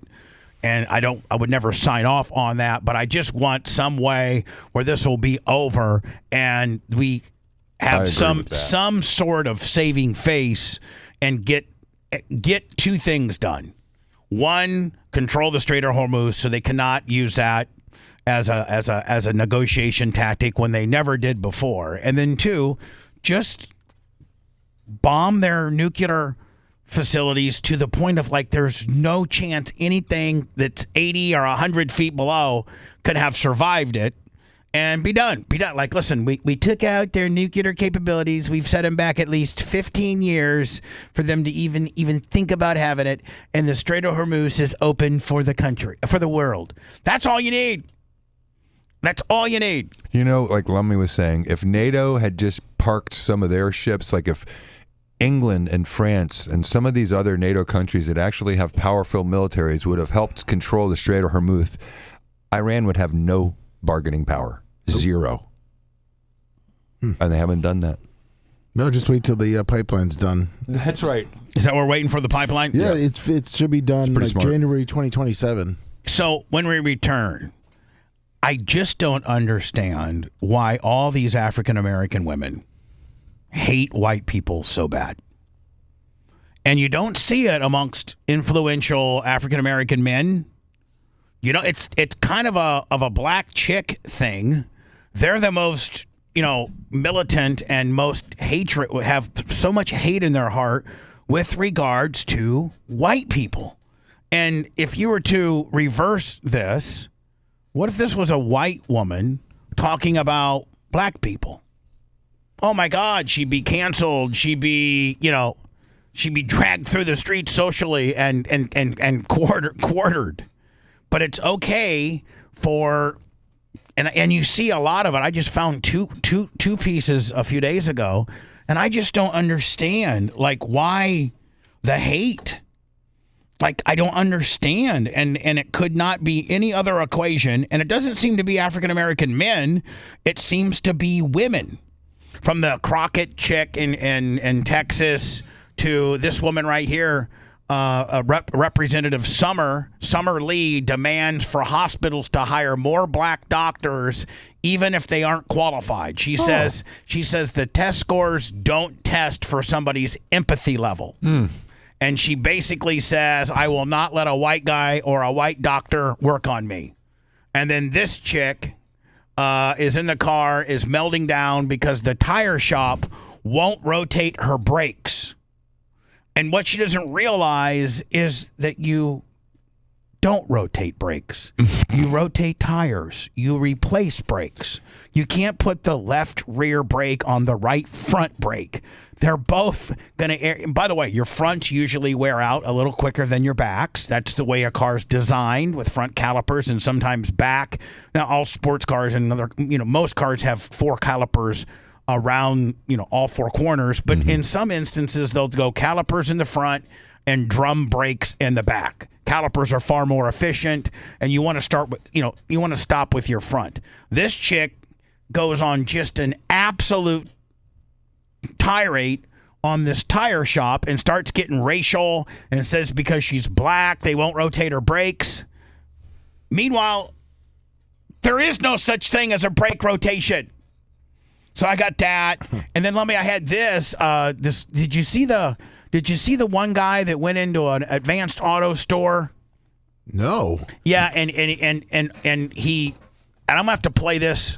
I'm gonna have to play this during the commercial set. Maybe Macho Man can tell me when I'm clear. But this African-American guy does nothing but walk into various places that are open to the public. This happens to be a auto parts store. It's an auto zone. And he starts firing off stupid questions to irritate them, and then blames it on them being white and not serving him because he's black, and he asking a really stupid question, and it really starts irritating the workers, who all happen to be white, to the point of they throw him out of the store because he's absolutely dead set on, he brings in an alternator, and he tells them that this battery is dead. And the people behind AutoZone's like, sir, this isn't a battery, it's an alternator. And he's and all he does is bait people with stupid questions, and he knows he's not factual, but he just tries to push these people so that he can get them in a white versus black gotcha moment. Now, there's a lot of language in this, but it's only 1:45. I'm gonna play it, Lummy, during the commercial break. So, Macho Man, can you tell me when we're clear? And I'll play it. This sets up the 2 pieces of article, one from the girl who can't get her brakes rotated, and then from a U.S. Congresswoman. This woman is actually a U.S. Congresswoman that's now trying to say that the medical industry needs to hire more black doctors, and it doesn't matter what their test scores are. You need to have empathy. Well, I'm going to tell you something right now. Black, white, Chinese, Latin, the person that's potentially going to save your life in the ER, I want him to be as highly trained as he possibly can, and I quite frankly don't care what color he is. Nope. I don't care if he's white. I don't care if he's black. I don't care if he's a man, if he's a woman. Please save me or my loved one's life. And I don't want a guy in there or a woman in there that didn't do too well in medical school, and they just gave him a job because he was a black guy. And they have good empathy. And he has good empathy.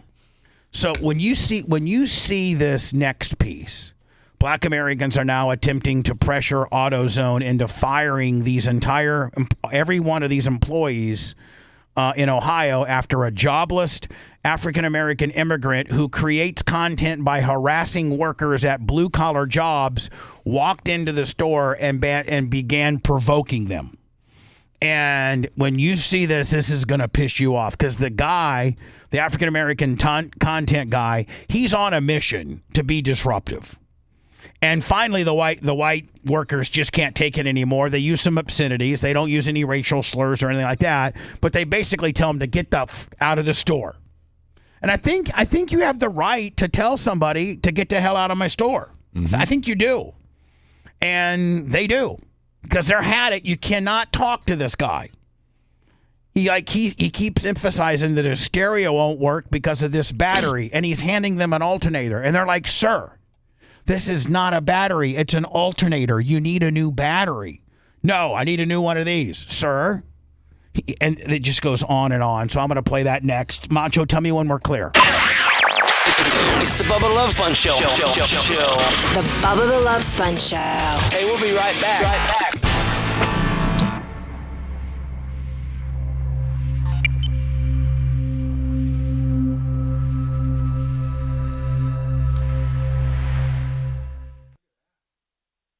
That shirt is working overtime. But wait till you see this.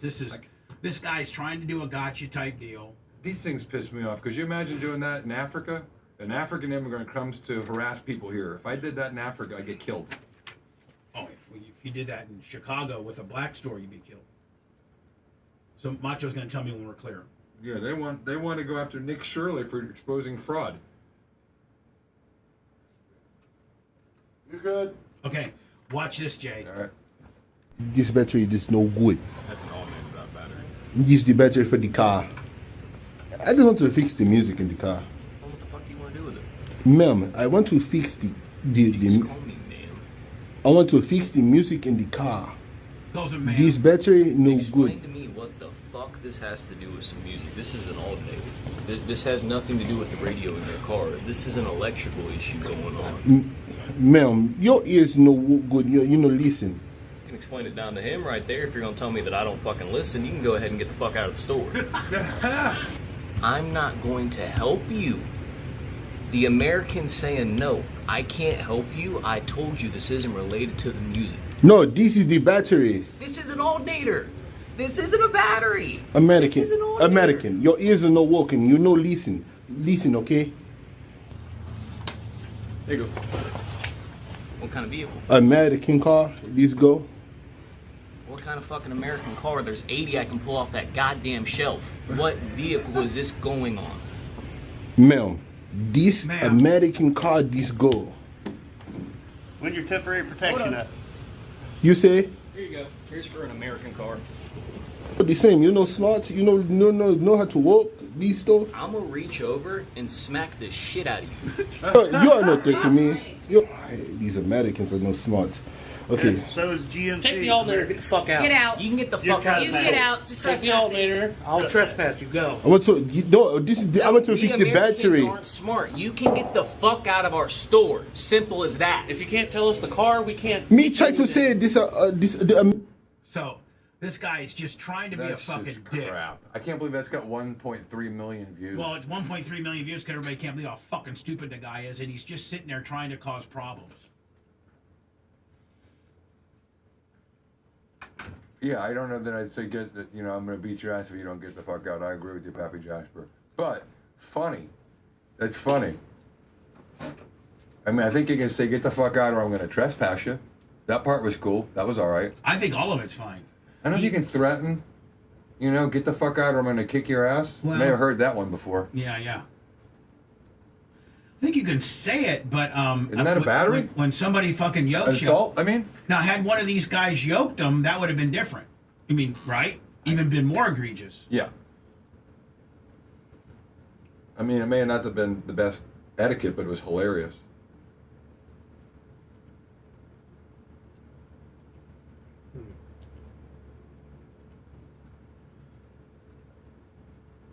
I've thrown someone out of my office twice in 30 years. Once was in Bubba's case. Was one of them Dr. Dan?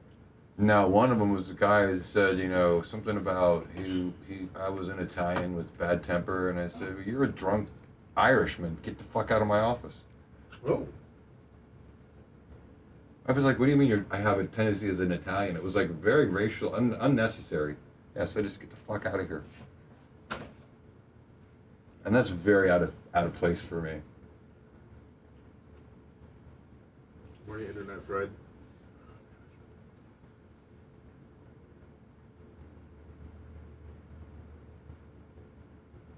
What?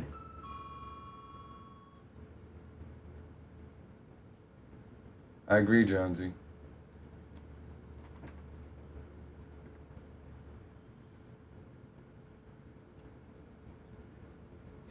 Big and greasy. That's exactly right. It could be set up rage bait.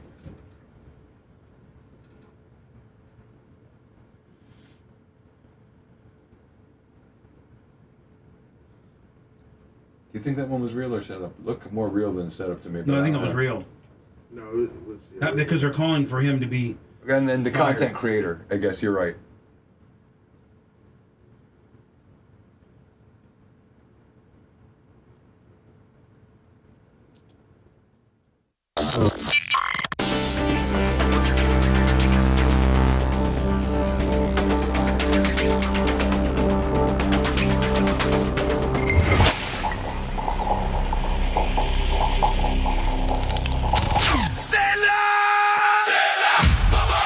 Hey, it's Bubba. Big Gus has already found all the salespeople he needs. He's already found the technicians he needs. Now he just needs you to come by your Mahindra, your Coyote, your Skag, your Steel. It doesn't matter. They got it. Tractor packages, zero-turn bundles, financing, parts. And it's all located at 1490 US 98 West, Mary Esther. More information, you can always go to BigGusTractor.com. Tell the Bubba Army. Welcome back. It's the Bubba the Love Sponge Show. Bubba the Love Sponge Show. Listener supported on Venmo, PayPal, and Cash App. It's the Bubba the Love Sponge Show.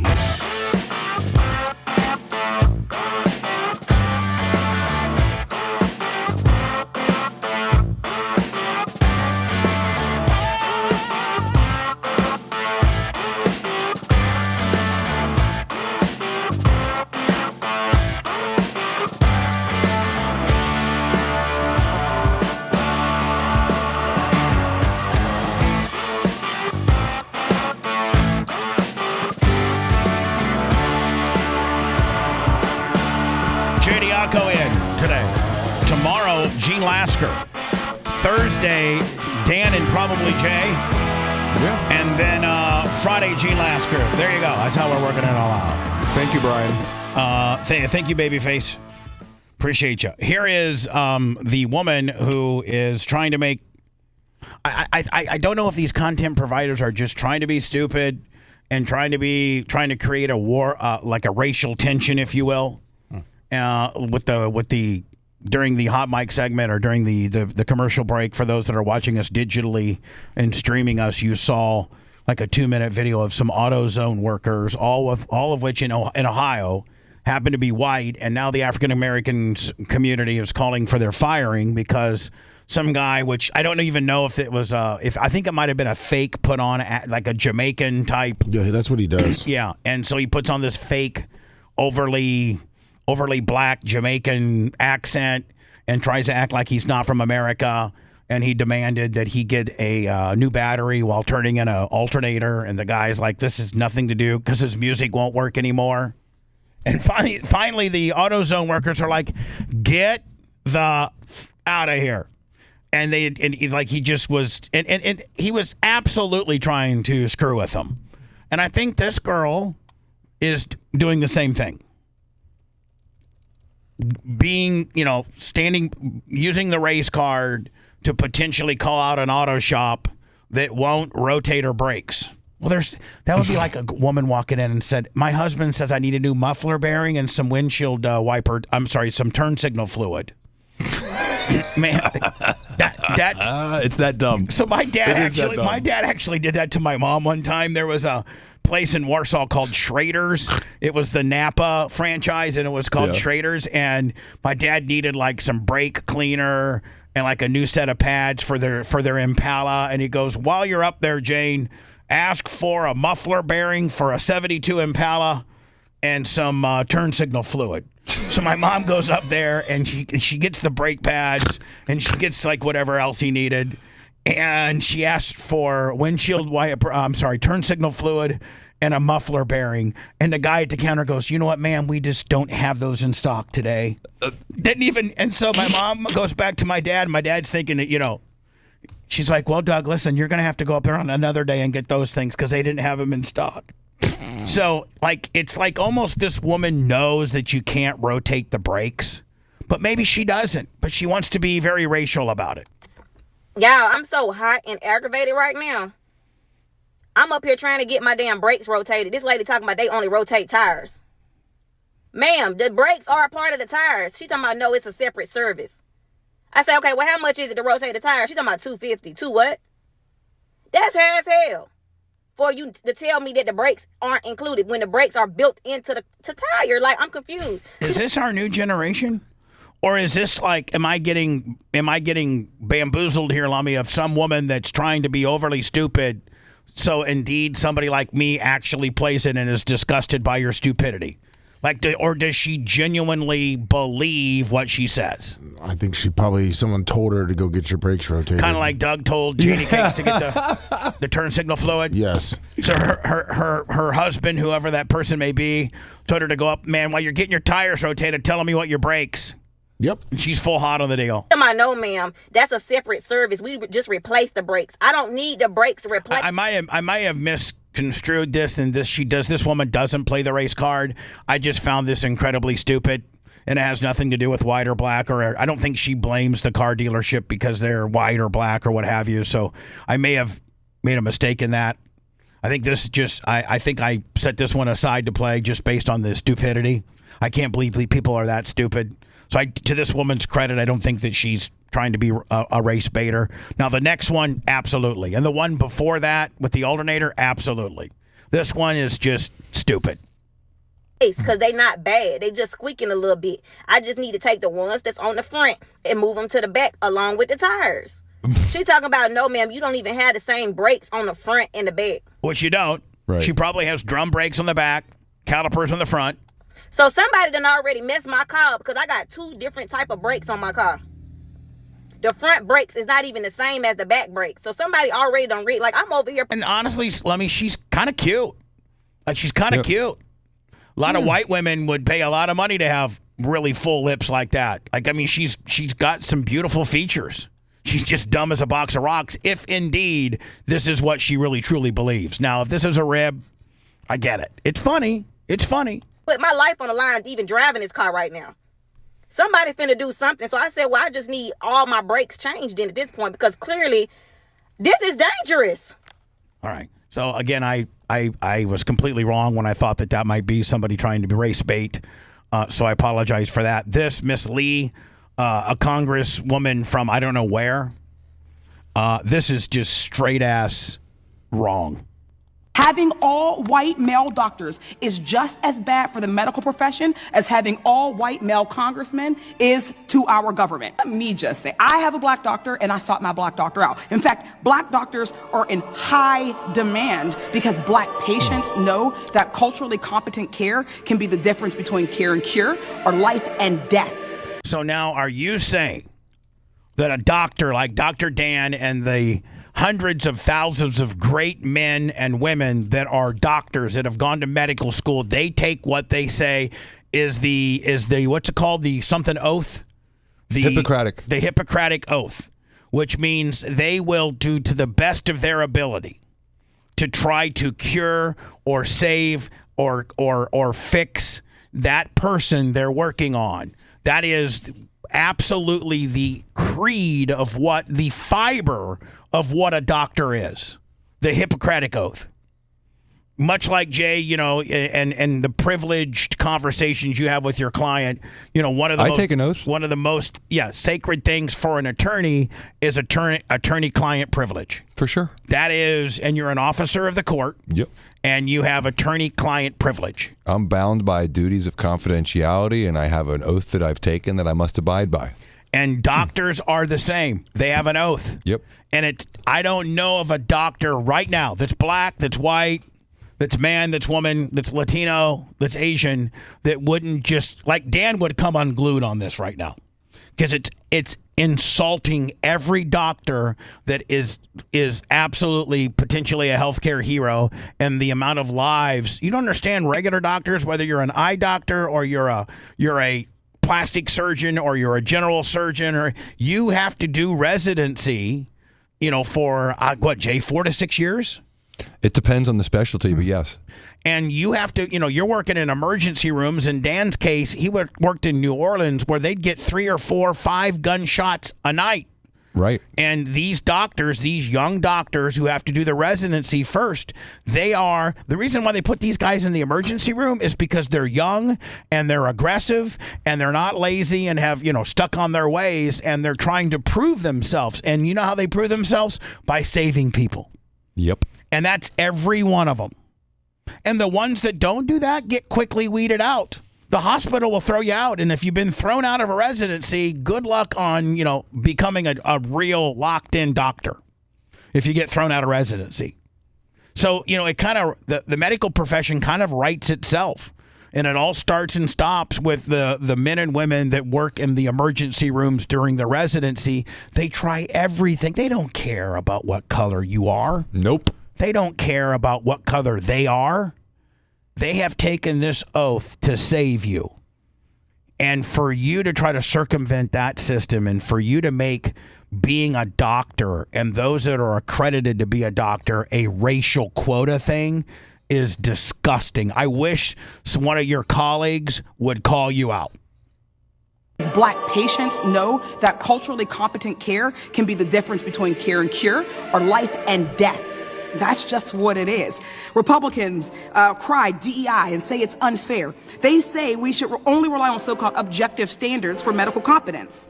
But objective according to who? You cannot standardize test your way into empathy or taking people's pain seriously or cultural competency. MCAT scores don't translate. The only thing that ruined this is whoever made this, that stupid opera music in the back, because I'd much rather her just be heard with no music behind her. The music's trying to make it sound like what she's saying is important, and it's not working. No. It's still crap because everything she's saying is irritating. Pure crap. She made up a term I had to write down I've never heard of before. Culturally competent care. What's that? I don't know. How about just competent care? Yeah, how about the best and brightest? How about that person's ethnicity that's laying on that emergency room gurney, and that ethnicity meaning nothing to the person and the doctor and what their ethnicity is, and other than they've taken the Hippocratic oath to try to fix that person. I just want the best and brightest, period. Cultural competency. MCAT scores don't translate to better care for black people automatically. Listen, yes, they do. MCAT scores do one thing. They show you the competency and the intellect and the potential skill set of said doctor. That's what they do.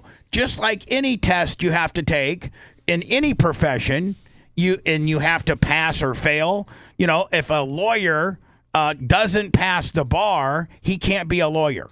His bar score is very relative into his skill set.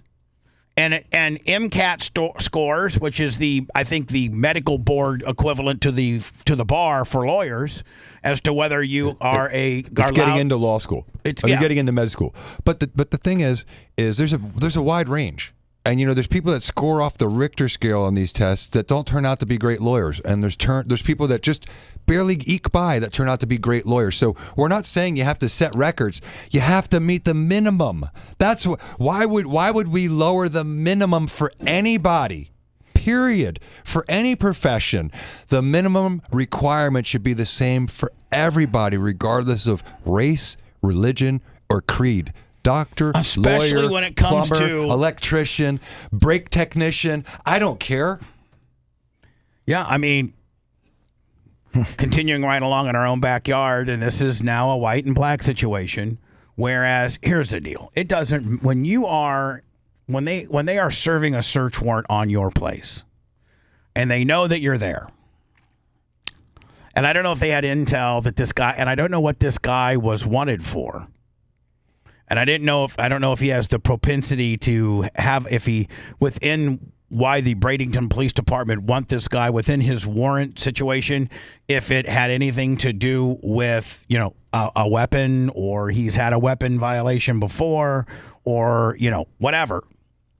They sometimes have some intel as to why they, what you're wanted for. And that really, really brings their height of awareness to a next level when potentially what you're wanted for was weapon related. So it's they know a high risk narcotics search warrant. All right. Well, a high risk narcotics guy potentially will have some type of way to protect himself when he's doing these high risk narcotics transactions.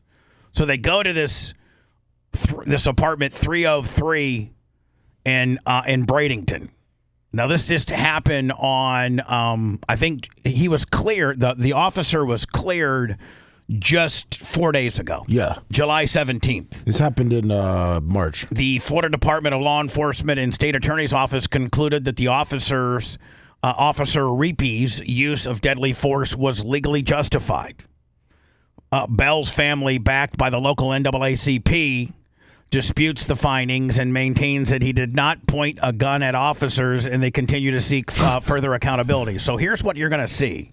You're going to see them breach the door, open the door up.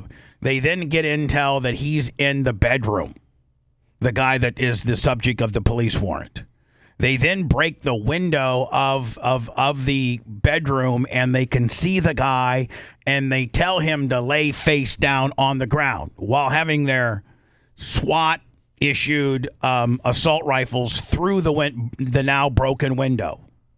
He goes and puts his hand on top of a gun. So while he's sprawled out. Go ahead, Lemmy. Sorry, the warrant looks like narcotic sales, possession of a firearm by a convicted felon, and I guess they got intel that he was selling drugs outside of his house, and he had a firearm on him. All right, so the intel that he gets is, big-time drug trafficker with a firearm, and that he was selling drugs outside of his apartment with a firearm. That's the intel the cops get. Mm-hmm. And that's the warrant that they're coming to get the guy on. So when they knock out his bedroom window and they put looks like a comforter or something over the shards of glass so they can kind of get their rifles, and they make contact with the bad guy. By the way, I think the bad guy's name is Willie Bell. Yes. Lived in the 300 block of 10th Avenue West in Bradenton. And so they have eyes on him, and they keep saying, I got eyes on him. That means they can see the guy. Luke Anderson, $50. Oh, my God. Thank you, Luke. Appreciate you, my friend. So as they see Willie, they instruct him to get on the ground with at gunpoint. What are you supposed to do when the police tell you to do something? Do it. Except for that, oh my God, we saw the most corrupt cop yesterday. Chad Cronister is going to have such a problem. I didn't see it. It was this female police officer, and Cronister is going to absolutely skew her. I promise he will. Luke Dennison gifted 5 memberships. Thank you, my friend. I appreciate it. So yesterday's Hillsborough County one, Jay, there's a female police officer. Remember that the 2 cops last week got shot? Yep. 2 cops got shot in the Ruskin area. Well, in this female short-haired blonde police officer is a couple blocks away and sees 2 African-American electricians that are working in an electrician type capacity. They have their electrical, logoed up van, and they're, doing electrical type stuff. She rolls up because I guess over her radio there was, a potentially an African-American man that shot a police officer. Well, that's who the guy that shot the 2 cops was. Yeah. But I don't know if she just had kept up on the radio traffic, but they got him fairly quickly. But so she thinks that maybe one of these 2 black guys are one of the bad guy that shot her colleague, and she really, really, really. I mean, we can't play it because it cut. I mean, you could maybe find it for me. I found it. I just wasn't sure because of all the F-bombs. Yeah, Jay. I mean, actually, let me play. I'll play it during the commercial break for Jay. Yeah. Okay. And I'll tell you right now, I know you know Chad Cronister, and I know Chad Cronister, and he wants to take care of the good, but occasionally, and his office has been chock full of some controversy, and he has cut every one of them.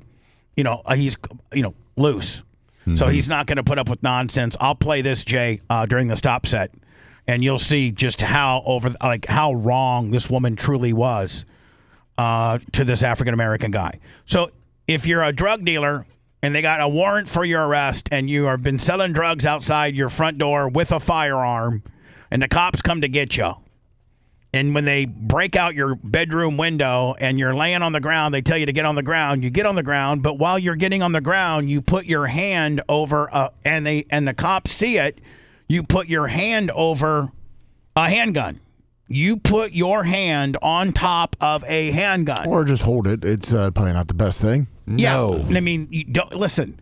If I am being instructed because the cops blew out my bedroom window and I'm in my bedroom and they tell me, Bubba, Mr. Clem, numbnuts, get on the ground. And as I'm on the ground, there happens to be a firearm near me. I'm going to say to the cops, there is a firearm near me. I'm not going to touch it. Well, I'm pretty sure in this one, the guy's holding it. I know. Yeah. But what I'm saying is, that's what lawful people do. The NAACP, Lummy, has now, in order to tell their side of the story, they're saying that he just put his hand on top of it. Oh. Now, the cops are saying, and the video officer released video footage, you will see that he had the gun. May I ask what the gentlemen behind, what are they dressed as? Like black militant group. Like a black militant group. Oh. Now, here's the deal. Let's say that you look at it the way the NAACP is saying that the Bradenton Police Department is covering this up. Let's say that Willie only put his hand on top of the gun. He never raised it. He never pointed it at anybody. That's what they're saying.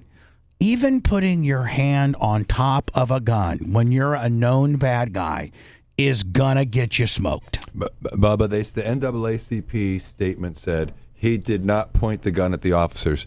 That is a distinction without relevance. He's holding a gun. He's been given a lawful order to put the gun down. You don't have to wait for them to point it at you for this to be justifiable, especially when you add in all those aggravating factors that Lummy's talking about. Right. This isn't just some guy on the street. This is a known convicted felon. They're doing a high level risk SWAT intervention, and the guy's not listening. No. I'm not waiting for him to point at me. So even if you're going to see on the camera footage here when I play that he has it in his hand and that they smoked him, and, just 4 days ago, the FDLE cleared this police officer and there is no cover-up. But let's just say by argument and for all intents and purposes, their argument that he only had his hand covering the gun and never pointed at the cops. Although that didn't happen, let's just say it did. You still, and like Jay said, the highly elevated factors of why they're there to come get you. They're not there to come get you because you ran 3 stop signs and you got parking tickets and got a DUI. Like whatever. Like there's some stuff that you're a high level narcotics distributor that has a weapons violation and has I know much, man, and has been.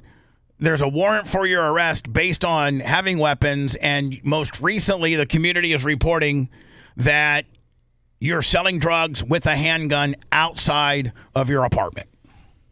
I'm running late. I'll get to the footage next. But even if the NAACP was correct and he only had his hand over a gun, when you're sprawled out and the cops are telling you to hit the ground, and it just happens to be that there's a conveniently placed firearm beside your hand, I am putting my hands completely over to the other side saying, and verbally telling the SWAT team, don't shoot me.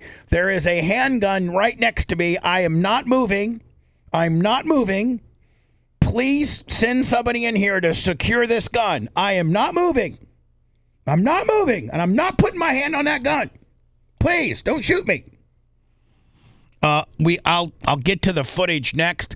Let me see if you can get me I'm gonna actually tell Macho to tell me when we clear. Yeah, I sent it to your messenger. And I got it right here. Okay. We'll play the Hillsborough County Sheriff that I hope Chad Chronister makes an example of, because as many good cops as out there, there's a few, and this, by the way, I was told about this video from a fellow police officer. It said, as much as you stick up for the good, this type of officer is who gives us a bad name, us good guys out there. 1, 2, 3. The audio torture never stops. The Bubba the Love Sponge Show.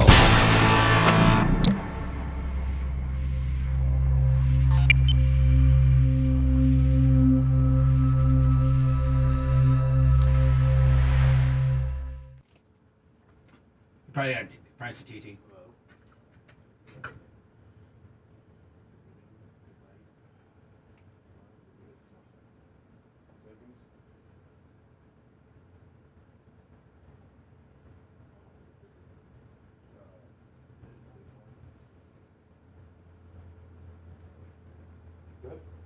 You're good? Well, Jay's not here. I know, but Jay's not here.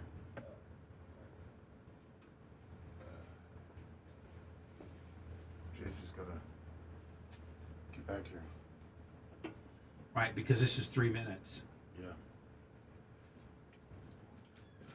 There you go. Hey, Lummy, will you grab the documents off the printer? Yes, sir. All right, I'm back, Bubba. Okay. And then just take it over to Pete. Okay. Here you go. You ready? Yep. All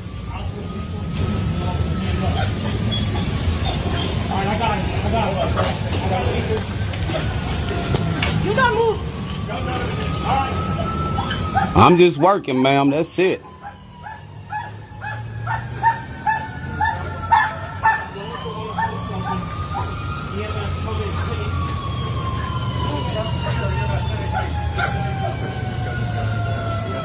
Hold your hands.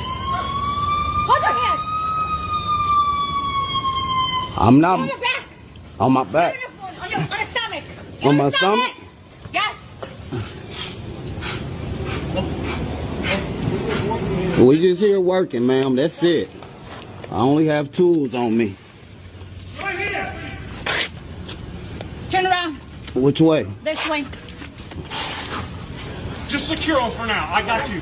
I got you covered. Secure them Get on your back. until we figure out what's going on. On my back? On your stomach, sorry. On your stomach. On your stomach, sorry. You're fine. This Gotta is- secure you. You are not under arrest. You're not under arrest. You Just need the team. There's a shooting. Yeah, I understand. Officer, there's no shooting. Yeah, we just bystanders. I didn't know you get cuffed up for being a Be bystander. quiet. Please. You're not making it easier. I'm just working though, ma'am, and you treating me like I got something to do with it. Sir, please. It's already bad enough for my Please, skin is Can color. you just sit down here? Okay, can you just sit against the wall? Please, scoot yourself over. This is crazy.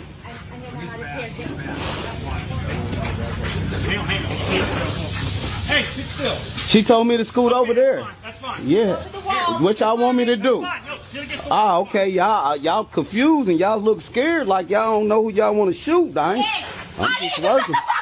Hey, handcuff. Hey, it's all right. Handcuff him. Handcuff the second guy. We're good. I need your badge number, man. This is crazy. I need your badge number, ma'am. This is crazy. You're fine. There's two officers that are shot. I need you police to be cooperative and have some fucking dignity. I can talk though, ma'am. I'm just working. You're not in those fucking cops that will show you how to talk. It's all right. You got him. Settle it down. You don't have to act like that. Okay? I prefer laying down on my stomach. Yeah, okay, do whatever you need to. Okay, I'm gonna lay down back there. Yeah, I just got two of them.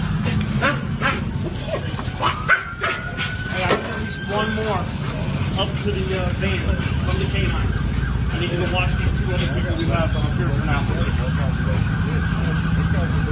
They're not under arrest, but they're being held Like in bunch of- handcuffs like they're criminals? Yeah. Right. That's insane. And then the way she fucking talked to him, shut the fuck up, and like, you know. It's not a good look. Right. Anywhere you look at that. Yeah. Chad's gonna fucking send in the training. She needs some training, some PR training.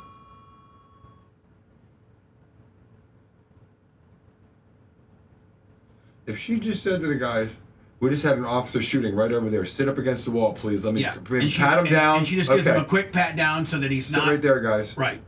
She looks inside her vehicle to make sure there's no gun. Right. You know, and then she says, "Okay, just hold tight, guys, until we figure out more."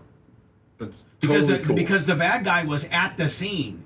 They were, you know, the guy. They shot the bad guy at the scene. This was 2 or 3 blocks away. So they should already know that too. You think? Yeah, exactly.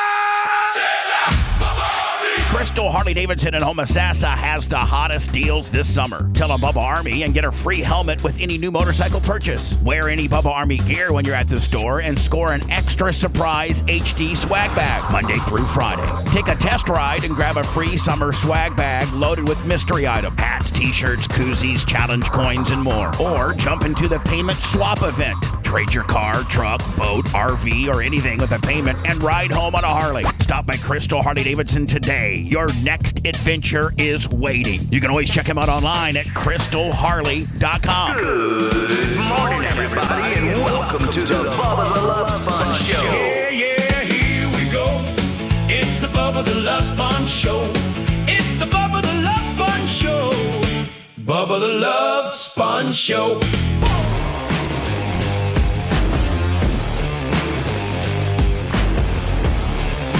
Man, I'm telling you, it's an absolute game changer, and I talk about it a lot, and that is the Get a Box. I mean, from virtually any sport that you'd want to watch, to just any if it's on TV, it's available on Get a Box. It's real simple. I got a Bubba code. Go to getabox.com. When it's time to select a box. I think the newest box they got is quite impressive. Yes. I had it here momentarily. The V6. The what? The V6. Yes, the V6. Very, there you go. The V6 Pro. Yes. 8K high ultra definition. That's the latest. You'll never get a cable bill. Again, there's no monthly fees. It's a one-time deal that you pay. You can use your Bubba code to get, I think, was it $25 or $50 off or something like that? And unlimited viewing options, stream live sports, never any monthly fees. It is absolutely a game changer. Doesn't Johnny Costica have like 6? I believe, 6. Yeah. Big Buck has 6. Like it's just unbelievable. Brady the Quad has 2. Yeah. I mean. So, again, get a box. It's real simple. Getabox.com. It's a life changer. Like, you watch it and you're like, how did I do TV before this situation? I don't know. Yeah, it makes everything easy. Mr. Bell, the gun was on the bed and he was standing and he had his hand over the gun, but he was just... All right, hold on. Hold on. Let me just say, we don't have anything to talk about. After that. Right. I mean, like it's almost, Jay, like when you get that gotcha moment with a witness and you go, yeah, I have no more further questions. Exactly. Like, because you just absolutely put an exclamation point on my case because of your stupidity. And Jay, have you ever stopped like in midstream and go, I have no more further questions? Oh, I have. Yeah, be like, you wanted to go like another 10 questions deep, but this person absolutely just, you set the hook, he took the bait, and then you're like, I'm done. I'm good. Yep. I'm good, buddy. I have no more further questions. And he had his hand over the gun, but he... Bam! But what? But what? He had his hand over the gun, but what? His hand over the gun, but he was just frozen there. Oh, okay. All right. Okay. And he did not have an opportunity to make any movements because he was shot instantly. Regardless of what position this man... I don't know, what agency this is. I do not know. It looks It's like a a party for high-ranking socialism official. and liberation is what it looks like right there. What'd it say? Party for socialism and liberation right there. okay. He's holding the sign. Yeah, you're right. That's what this uniform garb, I guess, is. I didn't even know we had this in Florida. I didn't either. May I played in the community. Murder is murder, whether it's done by an officer or a civilian. All right, now this... Search warrant? No. Where the police on search warrant? Opening. You see up there? Now you can see, Lummy, they've edited it now where they already bashed out the window. They have determined that the bad guy, Willie, the guy that's wanted on narcotics trafficking, firearm possession as a felon, and selling drugs off of his porch with a gun, is in this side bedroom deal. They've broke out the window and they have told him to sprawl down on the ground. I can see down into the hallway. And by the way, Bubba, can I ask you a couple of painfully obvious questions when you get to this point? Please do. Does this mean that he complied with the order to open the door? I don't know. No, they just smashed the window in. Right. Do you know what I mean? It's like, how many times has he violated orders before you say, oh, well, he's got a gun under his hand, I'm going to trust that he's going to follow this order? Right. When he won't even present himself, and he's playing cute games within the apartment or condo or house or whatever, and to the point where the cops cannot go through the front door to get him. They have to now break out the window. Jay makes an interesting point. There's a reason why the windows broke out, because he's not been compliant with what, if they would have said, we're looking for Willie McGillicuddy, and he would have came out with his hands open in the front door, they would have probably threw him down on the ground and handcuffed him. They knock on the door. We have a search warrant for Willie. Open the door. No. Try to open the door. Can't get a door. We're going to get in some other way because he's not following legal orders. Hands up! Show me your hands! There, what's that order? Put your hands up, right? Yeah. Yeah! Get your hands up now! Now! Now you can see him right here. This is Willie. Not laying down? No, he's not laying down. There he is right there. Get hands up! Hey, let's leave the look! Now, come on now. There's the gun. That's not handing his hand over a gun. He's holding a weapon in his right hand. You can see this is the chamber. Looks to be a two-tone semi-automatic gun. I think he said it was he had 4 guns in there, but I think they said this one was a revolver. Okay. Again, there's the gun. Let's leave the lot! So if that's a double action, he doesn't even cock it either, Bubba. No, I know. A revolver makes it more dangerous. I mean, if you're gonna... And here's the deal. I thought he was sprawled out on the ground. I misunderstood. He was standing. Yeah. And had the gun in his hand. But she said that he had no time to... he was frozen on the ground with his hand over the gun. Yeah.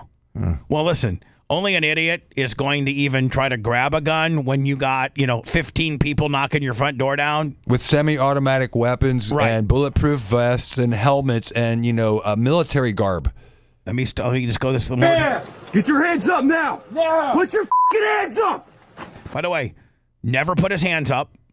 Had he just released the gun, at this point he's still alive. At this point he's still alive. Now he has the gun in his hand. Had he dropped the gun and put his hands in the air, will he be with us today? Hey, let's leave the lot! There's the gun. Let's leave the lot! Now, I don't think you can judge the shot by this last 20 seconds. I bet you this interaction took minutes. Oh, yeah. I'm sure that he stood there with that for quite some time. Well, just the whole interaction, starting at the front door, asking him to let them in, going to the window, having to smash the window in. How many times did they tell the guy to do something that he violated orders before they got to the point where now he's within sight and he's within shooting distance with a loaded firearm? And I didn't hear it wasn't unloaded. I didn't hear anything about that. So it must have been a loaded firearm with a guy that's got warrants for gun violations. For firearms. He had a gun. He had a gun. He had a gun. I mean, you never like to see people die. I got eyes. No. But that was preventable. Right. By himself. I mean, when you have a gun and a police officer sees that you have a gun, it comes to the point of the police officer having to protect themselves. Whenever I've been pulled over with a firearm in my car, windows down, all 4, my hands on 10 and 2. Dome light on. Dome light on, and the officer walks up to the door, and I say, "Officer, I just want to let you know that I have a loaded firearm and a concealed weapons permit. Would you like me to get my firearm?" "No, sir. Thank you for letting me know that." And you know what cops will tell you? Nobody that's going to shoot me tells me they got a gun.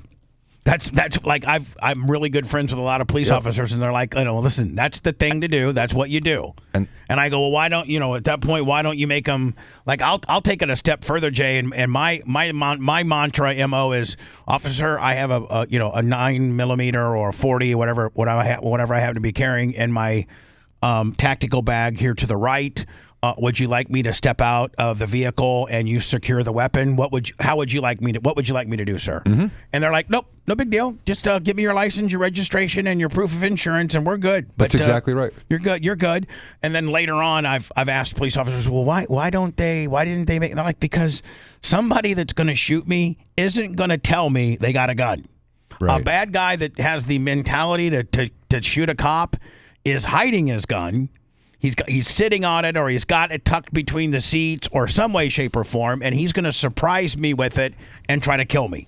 A respectful person is going to tell me they have a gun, and I'm going to keep that in the back of my mind, and I know where that gun's at, Mm-hmm. And if he would happen to make any sudden movements to that, I'm going to ready myself.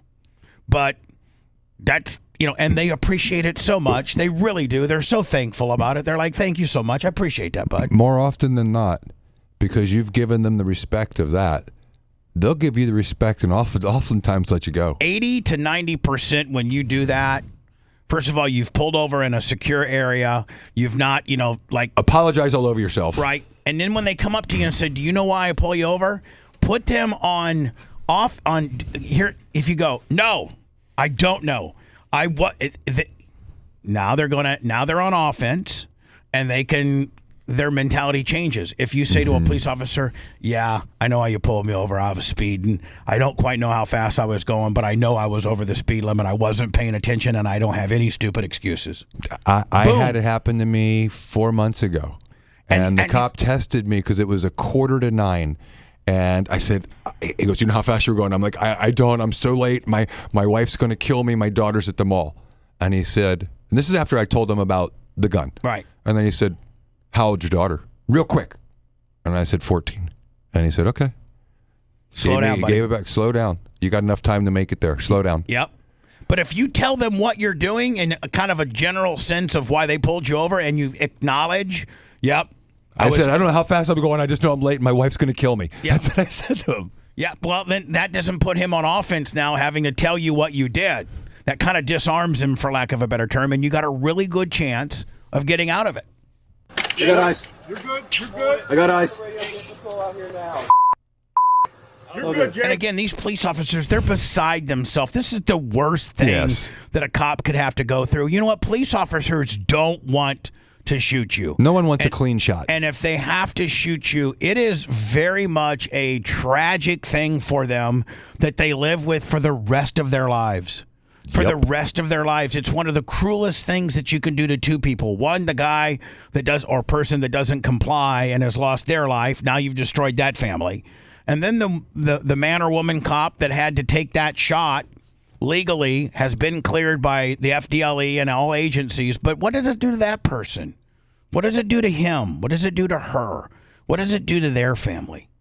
Everybody thinks, oh yeah, let me. I talk all bad. If someone broke into my house, I'd shoot him. Well, I don't know that I mean, it would probably affect me, knowing that I took somebody's life. Yeah. We act all bad and tough, and Dan's got 962 guns, but when it comes down to it, what's it going to do to your mental, moving forward in life? What is that going to do to you? I don't think it's ever going to go well for your mentals because, I mean, nobody that I know wants a clean shot. I want to be in situations where I never have to use my weapon ever. No. And I don't have to ever pull it out. Me too. Because the baggage, like you're talking about, for just a normal human being, no one wants to kill anybody. That's like the worst thing that a human can do. You know what I mean? It's like so antithetical to our existence as people. So yeah, my heart bleeds for anyone who's had to do a justified shot. I've only had to pull my gun out once in my entire life, and it was a situation in San Antonio in a parking garage. Really? And it wasn't like the two people that were screwing with me had a baseball bat and a tire iron, and I had a 1985 Chevy Silverado that I bought in Terre Haute, and I drove down to San Antonio, and I was coming back from the mall, and it had a parking garage, and these two Hispanic gentlemen, my car was all by itself, I was on the next to the top row, and they came at me with a baseball bat and a tire iron trying to break into my car, and I just pulled my gun out, and they ran. See, I think that's different than shooting them. No. I mean, that's like for what you did. I've only done that, and that's only happened to me one time in my entire life. And I wasn't. They were probably from here to maybe Jay, where your car is parked. I was walking onto my car, and they were in the midst of trying to screw with my car, and I'm like, "Hey, what are you doing?" And then they started approaching me like they're going to whip my ass, and the distance probably never got any closer than say 70 feet, because as soon as I pulled out. At that time, I had a .357 Magnum. Oh, man. And that's what I had. Big scary guns. Revolver. Yeah. That's what I had. And I just had to pull it out. Like, and I started to kind of aim it. They ran. Like, so that's the closest I've ever come, and it's only one time in my very long life. And I don't, like that, I was an absolute basket case. But you were scared, weren't you? Because Yes. if I have any men coming at me with a bat and a crowbar, that's the time I would hope that I would be willing to pull my gun out and say, please get away from me. And, you know, maybe I could have maybe smoked them. If they started hitting you or got very close, maybe. But, you know, like I knew that, you know, like as soon as they saw I had a gun, they left. Like they were not a problem. Like they didn't screw with my car. I just caught them at the right time. And I didn't have, like, they ran. You would have gone to jail. Oh, if yeah. you'd shot them. Absolutely. It's all good. Keep holding them. See, and these police officers are like, F, damn it. Like they're not high-fiving each other. They're like, damn it. Gosh, damn it. They're beside themselves. In fact, I think the guy that has the body camera here, he who might have been the shooter, he now walks away, and all the cops are like trying to trying to console him. Over right hand. Hey, get rep back. Hey, pull back. Pull back.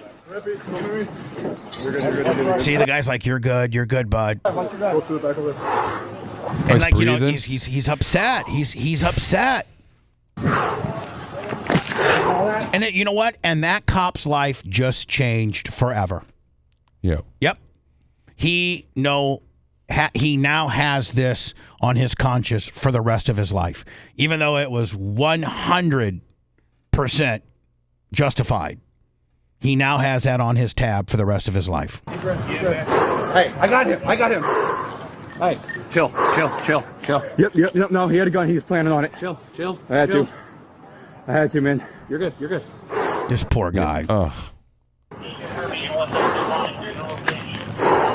Yeah, he's not looking like he enjoyed that. No. Hey, I'm good. I got it. It's already done. You called everything out. On patrol. Oh, my God. Yeah. I mean, again, this guy's life will never be the same. This guy's life will never be the same. When we return, this woman here says, man, I left the United States because I thought everybody was anti-trans over there in the U.S., and I went to the Netherlands, and now I got to go back to the United States because they're worse over here about people transitioning than over in America, and I don't feel safe. I got to get the hell out of here. Interesting. Yeah.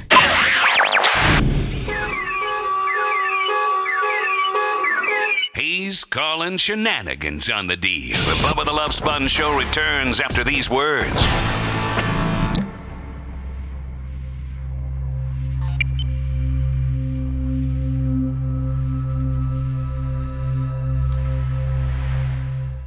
There were so many commands that were ignored before that was taken. It didn't start with drop the gun.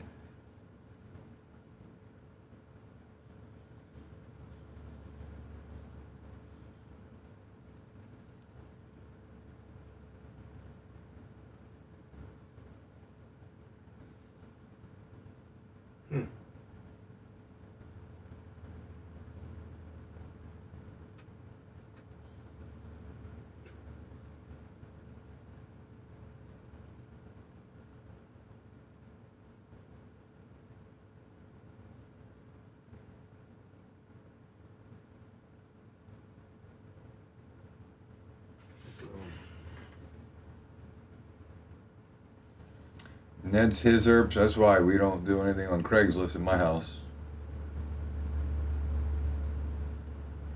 You know what, Dirt Merchant? The body cam was supposed to catch everything, but it didn't stop the protest, did it?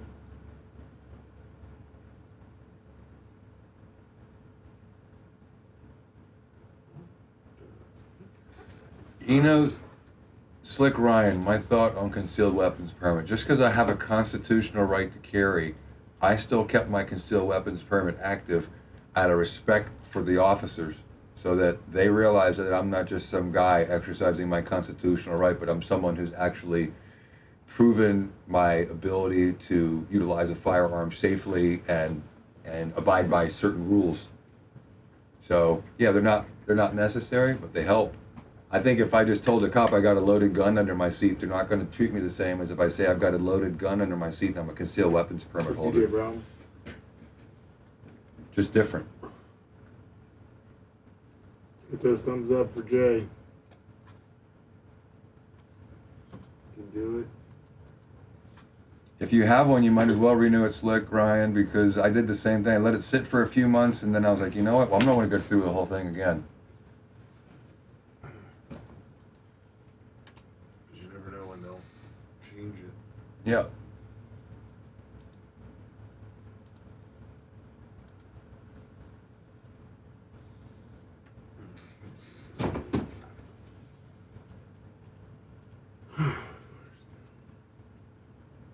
Way to go, Berto. Proud of him for you.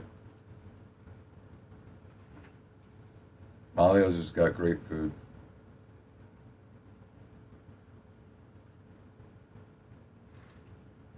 Hey, Bubba, did you know that there's a rumor that they're opening up a Fort Beachy up here? Oh, really? Yeah. I wonder if anyone would know that. I'll find out for you. I know the one in St. Pete is killing it. They're supposed to open one up in Wesley Chapel. Over like by a Whole Foods or something. Really? Yeah. That's the rumor. They're building some complex off Bruce Willis. It's the place to go in Pinellas County now. Somebody get the place to go in Pasco. If there's a market there, Gigante will find it.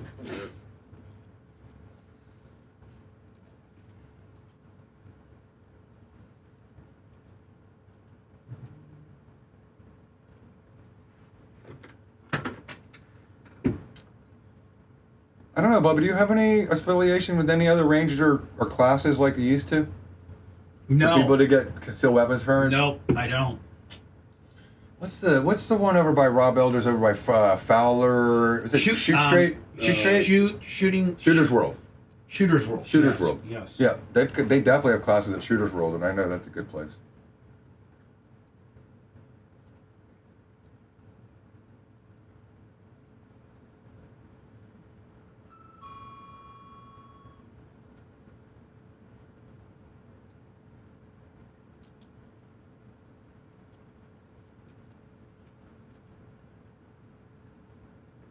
You know, I don't know if that's true, the blind spot experience anymore. I'm not sure. It used to be a 3-step rule, and so if you had it in a case, in your glove box, locked, you didn't need a concealed weapons permit. But I don't know what the rules are now, to be honest. I think you have a right to carry, so I don't know if you need to... I mean, I wouldn't just put one under my seat without having a concealed weapons permit either, so I do agree with you there. It's just respect for the authorities. It's still the same 3-step rules? Yeah, then don't put it under your seat.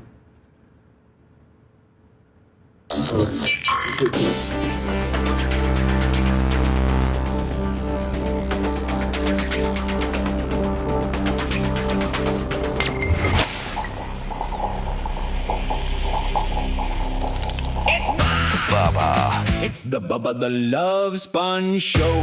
Back to Bubba. Bubba the Love Sponge. Back to the Bubba the Love Sponge Show.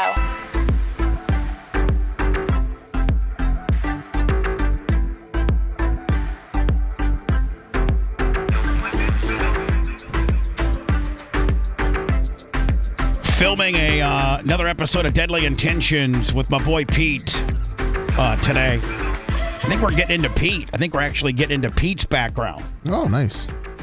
Pete, just to give everybody a little background as to how good this could potentially be. Pete is a former Los Angeles drug kingpin sentenced in the year 2000. Pete was charged under the federal drug kingpin statute with operating a criminal enterprise. He was prosecuted in multiple venues for orchestrating wide-range drug conspiracies spanning the West Coast into Canada and Mexico. During his time operating the illicit market, Pete maintained direct contact with high-level Sinaloa operatives who managed the cartel's American-based cocaine and methamphetamine distribution networks, as well as its money laundering operations.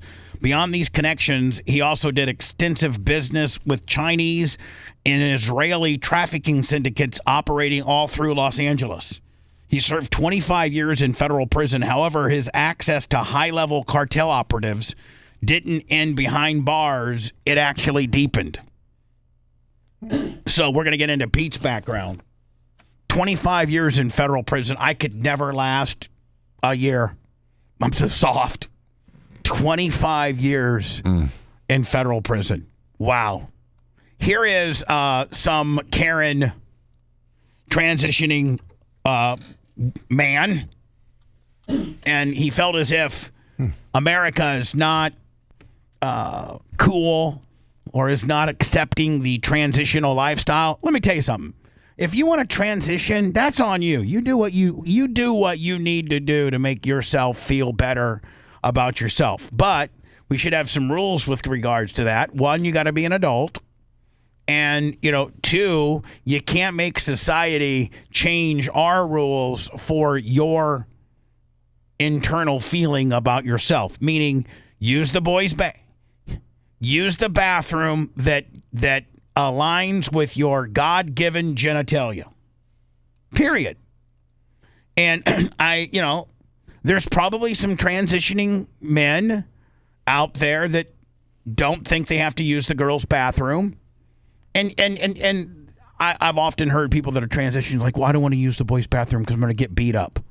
If I'm using that, not that I'm going to beat anybody up, but if I'm using the bathroom and a guy walks in and he's transitioning, I'm not going to beat him up. No. I'm just going to say, hey, what's up?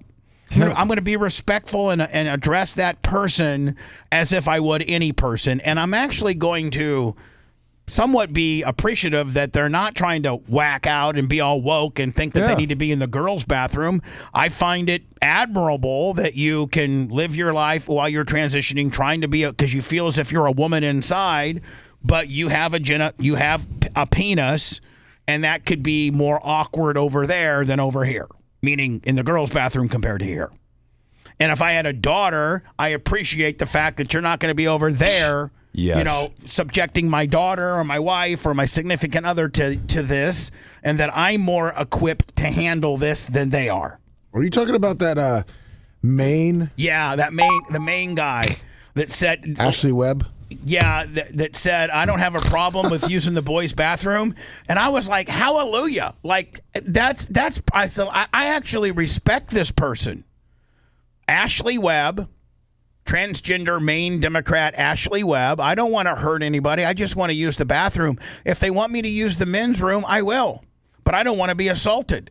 I have. Hold on. Hold on. I have a lot more respect for this Ashley Webb person by just making that statement. Yep. I have so much respect for this person. Because this person's not trying to be weird or subject women or children to anything other. This person wants to be a girl, be a girl. But if you got a penis, you got to pee where me and Jay is. And let me. And then with the trans community, like we're being dehumanized. They say that we want to hurt people. I don't want to hurt anybody. I just want to use the bathroom. And if they want me to use the men's room, I will. But I don't want to be assaulted. Perfect. Then use the men's bathroom, and we ain't got no problems, buddy. None. Zero. Appreciate you. And it is too dangerous to walk from here to the grocery store because of the people that live in... By the way, this is the Netherlands. And it's too dangerous to even walk to the grocery store because of the people that... Grocery store because of the people that live in the camp. And I'm one of them, right? Like, I live here. Yeah. You see all these guys in yellow vests? They actually wear vests because there's so many stabbings. Between here and there is a bunch of Algerians and Moroccans or whoever who think that queer people should be beaten. I think that this system where you have people just living out here that are unhappy is not good. Yeah. And do you think it's safe here? No, I don't think it's safe.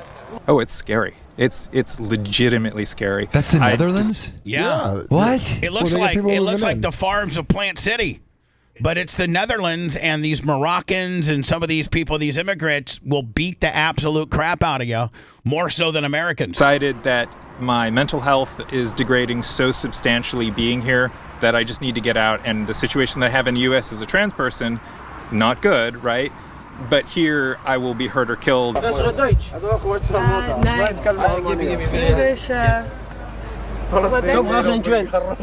the way, you want a joint? Guy wants to know if the cameraman wants a joint. You want a joint? No, I won't smoke with you. And the immigrants just want to give you some weed. Go to this. Yes. Free Palestine. Free Palestine is what he just said at the end? I think he did. When he walked away? I think so. Hold on, let me see. I think that's so. what he said. Hold on here. How's the joint? Go to this. Yes. Free Palestine. Free Palestine. Now, what does that mean? Does that mean like Jews are bad and Palestinians are good? Yeah, that's the dog whistle. Because, last I checked, the ceasefire in Gaza is still in effect. Yeah, and they're honoring it, right? Ceasefire now. They're still chanting that. We've had a ceasefire for 6 months. Yeah, free Palestine. What's that like? What does that mean if you break it down in its actually the most simplest form? I had to look up the word Zionist recently because I had a potential client call me up and say that the Zionists were after her. Oh. And so I looked it up because I'd never really heard it used in context. And if you look up the term Zionist, it's somebody that just believes that Jewish people have a right to existence and a right to a state. A right to exist and a right to Israel. That's it. What's wrong with that? I don't know, but they make it seem. I always thought like you're a Zionist. It's like you're some. I don't think there's anything wrong with that. I don't know. I don't. Yeah, you always like think that when they call you a Zionist that they're calling you a no good mother effer. Right. But I don't know. It's so confusing to me. What's right and what's wrong these days? Just be good. Gene Lasker tomorrow. Jay, we love you, my friend. Love you more. Thank you. We will see you tomorrow. Me and Pete are getting ready to lay down too. I gotta go poop first. Good luck. Thank you. See you guys tomorrow.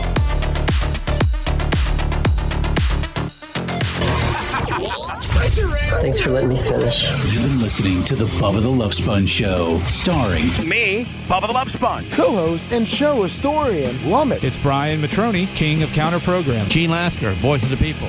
Glad you get to hear me. Gary Cantrell, video editor. Yeah, back here wiring up. It's Mini Macho. The BRN agent, Thomas Buttoned Up B. Co-host, Dr. Dan Diaco, Esquire, of Council. Co-host, J. Diaco, Esquire, the Spitting Cobra of Council. Now, time for the legal disclaimer. Exactly. The Bubba the Love Sponge Show is intended solely for the enjoyment of our listening audience. Any rebroadcast, retransmission, or other use of this show without express written consent of the Bubba Radio Network is prohibited. We must dissuade him of this delusion. Until next time, always remember. I'll repent.